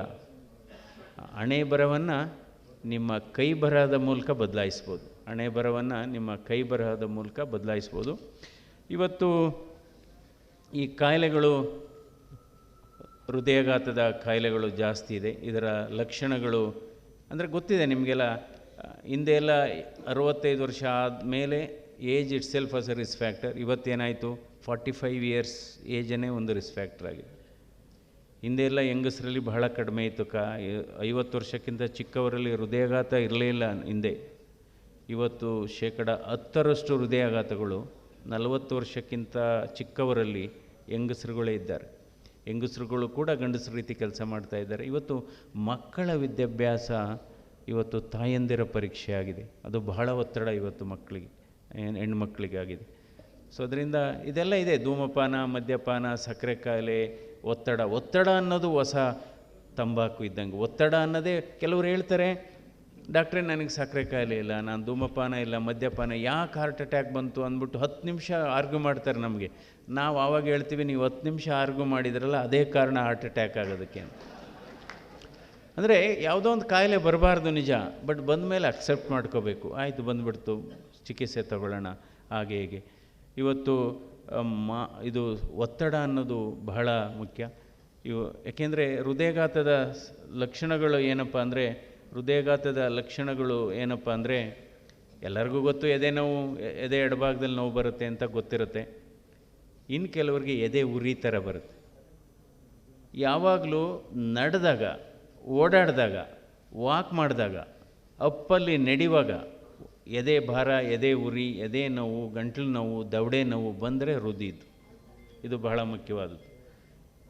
ಇನ್ನು ಕೆಲವರು ಎದೆ ಎಡಭಾಗದಲ್ಲಿ ನೋವೇ ಬರಲ್ಲ, ಪರ್ಟಿಕ್ಯುಲರ್ಲಿ ಹೃದಯಕ್ಕೆ ಸಂಬಂಧಪಟ್ಟದ್ದು ನೋವು ನಡೆದಾಗ ಜಾಸ್ತಿ ಆಗುತ್ತೆ. ಇನ್ನು ಕೆಲವರು ಏನಾಗುತ್ತೆ, ಎಡದ ಕೈ ನೋವು ಬರ್ತಾರೆ ನಮ್ಮ ಹತ್ರ, ಏನೋ ಇರ್ಬೋದು ಅಂತ. ನನಗೆ ಕೂತಿದ್ದಾಗ, ಮಲಗಿದ್ದಾಗ ಎದೆ ನೋವು ಇರುತ್ತೆ, ನಡೆದಾಗ ಆರಾಮಾಗಿದ್ದೀನಿ ಅಂತಾರೆ. ಸೊ ಅದು ಹೃದಯದ್ದಲ್ಲ. ಸೊ ಅದರಿಂದ ಇದು ಇನ್ನು ಕೆಲವರಿಗೆ ಹೃದಯಾಘಾತ ಆದಾಗ ಎದೆ ನೋವು ಬರೋದೇ ಇಲ್ಲ. ಎದೆ ಮೇಲ್ಭಾಗದಲ್ಲಿ ಅಥವಾ ಹೊಟ್ಟೆ ಮೇಲ್ಭಾಗದಲ್ಲಿ ಎದೆ ಉರಿ ಅಥವಾ ಹೊಟ್ಟೆ ಉರಿ, ವಾಂತಿ, ಮೈ ಬೆವರೋದು, ಮೇಲ್ನೋಟಕ್ಕೆ ಗ್ಯಾಸ್ಟ್ರೈಟಿಸ್ ಥರ, ಮೇಲ್ನೋಟಕ್ಕೆ ಅಸಿಡಿಟಿ. ಎಷ್ಟೋ ಜನರಿಗೆ ಹೃದಯಾಘಾತ ಇದು ಅಸಿಡಿಟಿ ಥರ ಕಾಣಿಸ್ಕೊಳ್ಳುತ್ತೆ, ಅಸಿಡಿಟಿ ರೂಪದಲ್ಲಿ ಕಾಣಿಸ್ಕೊಳ್ಳುತ್ತೆ. ಅದರಿಂದ ಎಷ್ಟೋ ಸರಿ ಅದೇ ರೀತಿ ಅಸಿಡಿಟಿ ಕಾಯಿಲೆ ಹೃದಯಕ್ಕೆ ಸಿಂಪ್ಟಮ್ಸ್ ಮಿಮಿಕ್ ಮಾಡ್ಬೋದು, ಇದು ಆ ರೀತಿ ಮಾಡ್ಬೋದು. ಸೊ ಹೃದಯಾಘಾತ ಆದಂಥ ಸಂದರ್ಭದಲ್ಲಿ ನಾವು ಇಮ್ಮಿಡಿಯೇಟಾಗಿ ಚಿಕಿತ್ಸೆ ತಗೋಬೇಕು. ಏಕೆಂದರೆ ಪ್ರತಿ 30 ನಿಮಿಷ ನಾವು ವಿಳಂಬ ಆದರೆ ಚಿಕಿತ್ಸೆ ತಗೊಳ್ಳೋದು, ಹೃದಯಾಘಾತದ ಸಾವಿನ ಪ್ರಮಾಣ 7% ಜಾಸ್ತಿ ಆ ಗೋಲ್ಡನ್ ಅವರಲ್ಲೇ ತಗೋಬೇಕಾಗುತ್ತೆ. ಸೊ ಇದೊಂದು. ಇನ್ನು BP ಕಾಯಿಲೆ ಸಾಮಾನ್ಯವಾಗಿ ಇವತ್ತು ಭಾರತ ದೇಶದಲ್ಲಿ ಸುಮಾರು 20ರಿಂದ 60 ವರ್ಷ ಆದಮೇಲೆ 25ರಿಂದ 30% ಜನರಿಗೆ ಹೈ ಬ್ಲಡ್ ಪ್ರೆಷರ್ ಇದೆ. 140-90ಕ್ಕಿಂತ ಜಾಸ್ತಿ ಆದರೆ, ಯಾವುದೋ ಅಪರೂಪಕ್ಕೆ 150, ಗಾಬರಿ ಆದಾಗ 150-90 ಇರ್ಬೋದು. ಬಟ್ ಅಟ್ಲೀಸ್ಟ್ ಒಂದು 3-4 ಸರಿ ಚೆಕ್ ಮಾಡ್ಕೋಬೇಕಾಗುತ್ತೆ. 3-4 ಸರಿ ಚೆಕ್ ಮಾಡಿದಾಗಲೂ ಹೈ ಇದ್ದರೆ ನಾವು ಮೆಡಿಸಿನ್ ಕೊಡಬೇಕಾಗುತ್ತೆ. ಸೊ ಅಂದರೆ ಇವತ್ತು ಕೆಲವರು ಕಾಲೂತದ ಬಗ್ಗೆ ಹೇಳ್ತಾರೆ. ಕೆಲವು BP ಮೆಡಿಸಿನ್ ತಗೊಳ್ಳೋದ್ರಿಂದಲೂ ಕಾಲೂತ ಬರುತ್ತೆ. ಕೆಲವು ಹೃದಯಕ್ಕೆ ಸಂಬಂಧಪಟ್ಟ ಮೆಡಿಸಿನ್ ತಗೊಳ್ಳೋದ್ರೆ ಕೆಮ್ಮು ಬರುತ್ತೆ. ಅದನ್ನೆಲ್ಲ ನಾವು ನೋಡ್ಕೋಬೇಕಾಗುತ್ತೆ. ಯಾಕೆಂದರೆ ನಮ್ಮ ಜನರಲ್ಲಿ ಏನಾಗುತ್ತೆ, ಕಾಲೂತ ಬಂದರೆ ಒಂದು ತುಂಬ ಸೀರಿಯಸ್ ಕಾಯಿಲೆ ಅನ್ನೋ ಮನೋಭಾವ ಇದೆ. ನಾನಾ ಕಾಯಿಲೆ, ಕೆಲವು ಕೆಲವರು ಈ BP ಮೆಡಿಸಿನ್ ತಗೊಳ್ಳೋರು 2-3 ತಿಂಗಳು ತೊಗೊಂಡು ಬಿಟ್ಬಿಡ್ತಾರೆ, ಬಿಡಬಾರ್ದು. ಇನ್ನು ಯಾವಾಗಲೂ BP ಮೆಡಿಸಿನ್ ತಗೊಳ್ಳೋರು ಅಥವಾ ಹೃದಯಕ್ಕೆ ಸಂಬಂಧಪಟ್ಟ ಮೆಡಿಸಿನ್ ತಗೊಳ್ಳೋರು ಮಲಗಿದ್ದು ಸಡನ್ನಾಗಿ ಎದ್ದು ಬಾತ್ರೂಮ್ಗೆ ಹೋಗಬಾರ್ದು. ಯಾಕೆಂದರೆ ಎಷ್ಟೋ ಜನರಿಗೆ ಎದ್ದಾಗ ತಲೆ ಸುತ್ತೆಲ್ಲ ಬರುತ್ತೆ. ಅದಕ್ಕೋಸ್ಕರ ಜಸ್ಟ್ ಒಂದು ಅರ್ಧ ನಿಮಿಷ ನಿಂತ್ಕೋಬೇಕಾಗುತ್ತೆ. ಅರ್ಧ ನಿಮಿಷ. ಯಾಕೆಂದರೆ ಎಷ್ಟೋ ಸರಿ ವಯಸ್ಸಾದ ಮೇಲೆ ಬಾತ್ರೂಮಲ್ಲಿ ಭಾಳ ಫಾಲ್ಸ್ ಜಾಸ್ತಿ ಆಗುತ್ತೆ. ಅದು ಟ್ಯಾಪ್ ಹೊಡಿಬೋದು, ವಾಶ್ ಬೇಸಿನ್ ಹೊಡಿಬೋದು, ಈ ರೀತಿ ಸಮಸ್ಯೆಗಳಾಗುತ್ತೆ. ಸೊ ಇದೊಂದು ಕಾರಣ. ನಂತರ ಇದು ಕೆಲವರಿಗೆ ಅಪರೂಪಕ್ಕೆ ಇವೆಲ್ಲ ಕಾಯಿಲೆ ಇದ್ದಂಥವ್ರಿಗೆ ಮರುವು ಒಂದು ಬರ್ಬೋದು. ಸೊ ಅಂದರೆ ಆ ರೀತಿ ತುಂಬ ಹೋದಾಗ ಯಾವಾಗಲೂ ಒಂದು ಅಡ್ರೆಸ್ ಕಾರ್ಡ್ ಇರಬೇಕಾಗುತ್ತೆ. ಹೊರಗಡೆ ಹೋದಾಗ, ಬೇರೆ ಊರಿಗೆ ಹೋದಾಗೆಲ್ಲ ಅಡ್ರೆಸ್ ಕಾರ್ಡ್ ಇರಬೇಕಾಗುತ್ತೆ. ಸೊ ಈ ಮಾತ್ರೆಗಳು ಅಷ್ಟೇ, ಹೃದಯಕ್ಕೆ ಸಂಬಂಧಪಟ್ಟ ಮಾತ್ರೆಗಳು ಒಂದೆರಡು ಲೈಫ್ ಲಾಂಗ್ ತೊಗೋಬೇಕಾಗುತ್ತೆ. ಈಗ ಆ್ಯಂಜಿಯೋಪ್ಲಾಸ್ಟಿ ಆಗಿದ್ದವ್ರಿಗೆ, ಬೈಪಾಸ್ ಸರ್ಜರಿ ಆಗಿದ್ದವ್ರಿಗೆ, ಹಾರ್ಟ್ ಅಟ್ಯಾಕ್ ಆಗಿದ್ದವ್ರಿಗೆ ಈ ರಕ್ತ ಹೆಪ್ಪುಗಟ್ಟಬಾರ್ದು ಅಂತ ಒಂದು ಆಸ್ಪಿರಿನ್ ಮಾತ್ರೆ, ಇಂದು ಕೊಲೆಸ್ಟ್ರಾಲ್ ನಮ್ಮವ್ರು ಏನು ಮಾಡ್ತಾರೆ, ಕೊಲೆಸ್ಟ್ರಾಲ್ ಮಾತ್ರೆ ತೊಗೋತಾರೆ, ಬ್ಲಡ್ ಚೆಕ್ ಮಾಡಿ ಕೊಲೆಸ್ಟ್ರಾಲ್ ನಾರ್ಮಲ್ ಇದ್ದರೆ ನಿಲ್ಲಿಸ್ಬಿಡ್ತಾರೆ. ಯಾಕೆ ನಾರ್ಮಲ್ ಬಂದಿರುತ್ತೆ? ಆ ಮಾತ್ರೆ ತಗೊಳ್ಳೋದ್ರಿಂದ ನಾರ್ಮಲ್ಲು. ನಾವು ಕೊಲೆಸ್ಟ್ರಾಲ್ ಚೆಕ್ ಮಾಡೋದೆಲ್ಲಿ? ಬ್ಲಡ್ಡಲ್ಲಿ, ಬಟ್ ರಕ್ತನಾಳದಲ್ಲಿ ಆಲ್ರೆಡಿ ಇದೆಯಲ್ಲ, ಸೊ ತಗೋಬೇಕಾಗುತ್ತೆ. ಇನ್ನು ಕೆಲವರು ಈ ಚೆಕಪ್ಗೆ ಹೋಗೋದಿಲ್ಲ. ಯಾಕೆ ಹೋಗೋದಿಲ್ಲ ಅಂದರೆ, ಅಯ್ಯೋ ಏನಾದ್ರು ಇದೆ ಅಂದ್ಬಿಟ್ರೆ ಆಮೇಲೆ ಲೈಫ್ ಲಾಂಗ್ ತೊಗೋಬೇಕು ಮೆಡಿಸಿನು, ಆ ಮನೋಭಾವ ಇರಬಾರ್ದು. ಯಾಕೆಂದರೆ ನೀವು ಬಿ ಪಿನ ಸರಿ ಕಂಟ್ರೋಲ್ ಮಾಡ್ಕೊಳ್ಳೋದೇ ಇದ್ದರೆ ಕೊನೆಗೆ ಕಿಡ್ನಿ ಫೇಲ್ಯೂರ್ ಆಗ್ಬೋದು, ಹಾರ್ಟ್ ಫೇಲ್ಯೂರ್ ಆಗ್ಬೋದು, ಬ್ರೈನ್ ಸ್ಟ್ರೋಕ್ ಆಗ್ಬೋದು. ಆ ಬ್ರೈನ್ ಸ್ಟ್ರೋಕ್ ನಿಮಗೆ ಗೊತ್ತೇ ಇದೆ, ಅದು ಎಮಿಪ್ಲೀಜಿಯಾ ಅಂಥದ್ದು ಪಾರ್ಶ್ವವಾಯು ಆದರೆ ಅದು ನಡೆಯೋಕ್ಕಾಗಲ್ಲ, ನಿಮ್ಮ ಕ್ವಾಲಿಟಿ ಆಫ್ ಲೈಫ್ ಹಾಳಾಗುತ್ತೆ, ನಿಮಗೆ ಜಿಗುಪ್ಸೆ ಬಂದುಬಿಡುತ್ತೆ ಜೀವನ ಮೇಲೆ, ನಮಗೊಳಗಡೆನೇ ಜಿಗುಪ್ಸೆ ಬಂದುಬಿಡುತ್ತೆ, ನಂತರ ಮನೆಯವ್ರಿಗೂ ಇದಾಗುತ್ತೆ. ಸೊ ಅದರಿಂದ ಇವೆಲ್ಲ ಮುನ್ನೆಚ್ಚರಿಕೆಯನ್ನು ವಹಿಸಬೇಕಾಗುತ್ತೆ. ಸೊ ಯಾವಾಗಲೂ ಮೆಡಿಸಿನ್ನು ತಗೊಳ್ಳೋ, ಈ ಮೆಡಿಸಿನ್ ಯಾವಾಗಲೂ ಅಷ್ಟೇ ತಲೆ ಸುತ್ತಾ ಇದ್ದರೆ, ಕೆಲವ್ರಿಗೆ ಏನಾಗುತ್ತೆ, ಕೂತಿದ್ದಾಗ ಚೆನ್ನಾಗಿದ್ದೀನಿ ಡಾಕ್ಟ್ರೇ, ಎದ್ದಾಗ ತಲೆ ಸುತ್ತು ಬರುತ್ತೆ ಅಂತಾರೆ. ಅಂಥವ್ರಿಗೆ ಬಿ ಪಿನ ಚೆಕಪ್ ಮಾಡಬೇಕು, ಕೂತಿದ್ದಾಗಲೂ ಮಾಡಬೇಕು, ನಿಂತಾಗಲೂ ಮಾಡಬೇಕು. ಕೆಲವ್ರಿಗೆ ಏನಾಗುತ್ತೆ, ಕೂತಿದ್ದಾಗ ನಾರ್ಮಲ್ ಇರುತ್ತೆ, ನಿಂತಾಗ ಕಡಿಮೆ ಆಗಿಬಿಡುತ್ತೆ. ಸೊ ಇವೆಲ್ಲ ಕೆಲವು ಔಷಧಿಗಳ ಮುನ್ನೆಚ್ಚರಿಕೆನ ವಹಿಸಬೇಕಾಗುತ್ತೆ. ಸೊ ಹೀಗಾಗಿ ನಮ್ಮ ಹೃದಯದ ಆರೋಗ್ಯವನ್ನು ನಾವು ಚೆನ್ನಾಗಿ ಇಟ್ಕೋಬೇಕಾದ್ರೆ 5 ಅಂಶಗಳನ್ನು ಆದಷ್ಟು ಕಡಿಮೆ ಇಟ್ಕೋಬೇಕು. ಒಂದು ಬ್ಲಡ್ ಪ್ರೆಷರು, 2ನೇದು ಬ್ಲಡ್ ಶುಗರು, 3ನೇದು ಬ್ಲಡ್ ಕೊಲೆಸ್ಟ್ರಾಲು, 4ನೇದು ಶರೀರದ ತೂಕ ಮತ್ತು ಸೊಂಟದ ಸುತ್ತಳತೆ, 5ನೇದು ಬಹಳ ಮುಖ್ಯವಾದದ್ದು ಅತಿ ಆಸೆ, ಅತಿ ಆಸೆ, ಅತಿ ಆಸೆ. ನಂತರ ನಾವು ಕೆಲವರಿಗೆ ಅಡ್ವೈಸ್ ಮಾಡಬೇಕು. ಅವರು ಅಡ್ವೈಸ್ ಕೇಳದೇ ಇದ್ದರೆ ನಾವು ನೆಕ್ಸ್ಟ್ ಅಡ್ವೈಸ್ ಮಾಡಬಾರ್ದು, ಬಹಳ ಮುಖ್ಯವಾದದ್ದು. ಇದು ಮಕ್ಕಳಿಗೂ ಸೇರುತ್ತೆ, ಮೊಮ್ಮಕ್ಕಳಿಗೂ ಸೇರುತ್ತೆ. ಯಾಕೆಂದರೆ ಅವ್ರಿಗೂ ನಮಗೂ ಜನ್ರೇಷನ್ ಗ್ಯಾಪ್ ಇರುತ್ತೆ. ಸೊ ಒಂದು ಸರಿ ಅಡ್ವೈಸ್ ಮಾಡ್ಬೋದು, ಅವರು ಅದು ಇಷ್ಟಪಡಲ್ಲ ಅಂದರೆ ಮಾಡಬಾರ್ದು. ಯಾಕೆಂದರೆ ಅದು ನಮಗೆ ಅವ್ರು ಮಾಡೋದು ಇಷ್ಟ ಇಲ್ಲದೇ ಇರ್ಬೋದು, ಬಟ್ ನಮ್ಮ ಸಂತೃಪ್ತಿಗೆ, ನಮ್ಮ ಮನಃಶಾಂತಿಗೆ ನಾವು ಅಡ್ವೈಸ್ ಮಾಡೋಕ್ಕೆ ಹೋಗ್ಬಾರ್ದು. ಆಯಿತು, ಎಷ್ಟೋ ಸರಿ ಆಯಿತು, ನೋಡೋಣ, ಮಾಡೋಣ ಅನ್ನೋದೇ ಒಂದು ಸಂತೃಪ್ತಿ ಜೀವನ. ಸೊ ಆ ರೀತಿ ನಾವು ಬದುಕನ್ನು ನೋಡಬೇಕು. You have to take care of 6 S ಅಂತ ಹೇಳ್ತೀವಿ. 6 S: ಒಂದು ಸಾಲ್ಟು, 2ನೇದು ಸ್ಟ್ರೆಸ್ಸು, 3ನೇದು ಸ್ಪಿರಿಟ್ಟು, 4ನೇದು ಸ್ಮೋಕಿಂಗು, 5ನೇದು ಸೆಡೆಂಟ್ರಿ ಆ್ಯಕ್ಟಿವಿಟಿ, 6ನೇದು ಶುಗರು. ಆಮೇಲೆ ಈಗ ತುಂಬ ಬೆಳ್ಳಗೆ ಕಾಣೋದೆಲ್ಲ ಒಳ್ಳೆಯದಲ್ಲ ನೋಡಿ, ಶುಗರು, ಸಾಲ್ಟು. ಆಮೇಲೆ ಸುಮಾರು ಈ ಬಿಳಿದು ಎಲ್ಲ ತೋರಿಸಿದ್ರು ಡೇಂಜರೇ ಅಂತ ಆಗುತ್ತೆ. ಸೊ ಅದರಿಂದ ಸಾಲ್ಟು, ಸ್ಟ್ರೆಸ್ ಇವೆಲ್ಲ ಅವಾಯ್ಡ್ ಮಾಡ್ಕೋಬೇಕಾಗುತ್ತೆ. ಸೊ ತಮ್ಮೆಲ್ಲರಿಗೂ ದೇವರು ಒಳ್ಳೆಯ ಆರೋಗ್ಯ, ಆಯಸ್ಸು ಕೊಡಲಿ. ನಿಮ್ಮ ದಿನಚರಿ ನಿಜವಾಗ್ಲೂ ಚೆನ್ನಾಗಿದೆ. ಯಾಕೆಂದರೆ ನಿಮಗೆಲ್ಲ ನಾನು ನೋಡೋದೇ ಆದರೆ ನಿಮಗೆಲ್ಲ ನಾವು ಒಳ್ಳೆ ಸರ್ವೀಸ್ ಮಾಡಿದ್ದೀವಿ ಅನ್ನುವ ತೃಪ್ತಿ ಇದೆ. ಆ ತೃಪ್ತಿನೇ ನಿಮ್ಮ ಆರೋಗ್ಯಕ್ಕೆ ಒಂದು ನಾಂದಿ ಆಗುತ್ತೆ ಅಂತ ಮಾಡ್ತೀನಿ, ಆ ತೃಪ್ತಿ. ಸೊ ಈ ರೀತಿ ಹೆಚ್ಚು ಸ್ನೇಹಿತರುಗಳು ಸೇರ್ತಾಯಿದ್ರೆ, ಮಧ್ಯೆ ಸೇರ್ತಾಯಿದ್ರೆ, ಯಾವುದೇ ಸಮಾರಂಭದಲ್ಲಿ ಬಹುಶಃ ನಿಮ್ಮನ್ನು ಭೌತಿಕವಾಗಿ ವಯಸ್ಸಾಗಿದ್ರೂ ಕೂಡ ಮನಸ್ಸಿಗೆ ವಯಸ್ಸಾಗೋದಿಲ್ಲ. ಈ ಥರ ಇದ್ದರೆ ಮನಸ್ಸಿಗೆ ಈಗ ಅದಕ್ಕೆ ಹೇಳ್ತೀವಿ ಏಜಿಂಗ್ ಈಸ್ ಗ್ರೋಯಿಂಗ್ ಅಂತ. Age adds year to the life, but the life the growing are life adds ageing and growing adds life to the years ಅಂತ. ಸೊ ಏಜು ಮತ್ತು ಲೈಫ್ಗೂ ಇನ್ನೂ ಸಣ್ಣ ಪುಟ್ಟ ಡಿಫ್ರೆನ್ಸ್ ಅಂದರೆ, age is nothing but the time you have spent, time you have not spent with the loved ones ಅಂತ. That is the age is the time that you are not spent your time with the loved ones, that is age. Life ಅಂದರೆ the moments you have spent with the loved ones. So that is the difference between age and life. So ನಮಗೆ ಯಾರು most important, ಯಾರ ಹತ್ರ ಮಾತಾಡಬಾರ್ದು ತಿಳ್ಕೊಂಡ್ರೆ ನಾವು ಹ್ಯಾಪಿಯಾಗಿರ್ತೀವಿ. ಆರ್ಗ್ಯುಮೆಂಟ್ಗೆ ಹೋಗಬಾರ್ದು. ಅದಕ್ಕೆ discussion and argument are different. Discussion is exchange of thoughts and knowledge. Argument is exchange of ego and arrogance. So ಎಷ್ಟು ಸರಿ ಈ ಮೊಬೈಲ್ ಫೋನಲ್ಲಿ ನೋಡ್ಬೋದು ನೀವು, ಅದರ ಅಧ್ಯಯನ ಮಾಡಿದರೆ ಭಾರತ ದೇಶದಲ್ಲಿ ಎಷ್ಟು ಮಾನಸಿಕ ಅಸ್ವಸ್ಥರಿದ್ದಾರೆ ಅನ್ನೋದಕ್ಕೆ ಯಾವುದೇ ಒಂದು ಸ್ಟಡಿ ಬೇಕಿಲ್ಲ. ಅವರವರ ಮೊಬೈಲ್ ಫೋನಲ್ಲಿ ವಾಟ್ಸಾಪು, ಟ್ವಿಟ್ಟರು ಮತ್ತು ಫೇಸ್ಬುಕ್ ನೋಡಿದರೆ ಗೊತ್ತಾಗುತ್ತೆ. ಕೆಲವರೆಲ್ಲ ನಮ್ಮ ಹತ್ರ ಬಂದಾಗ ತುಂಬ ಮುಖ ಸಪ್ಪೆ ಹಾಕ್ಕೊಂಬತ್ತಾರೆ.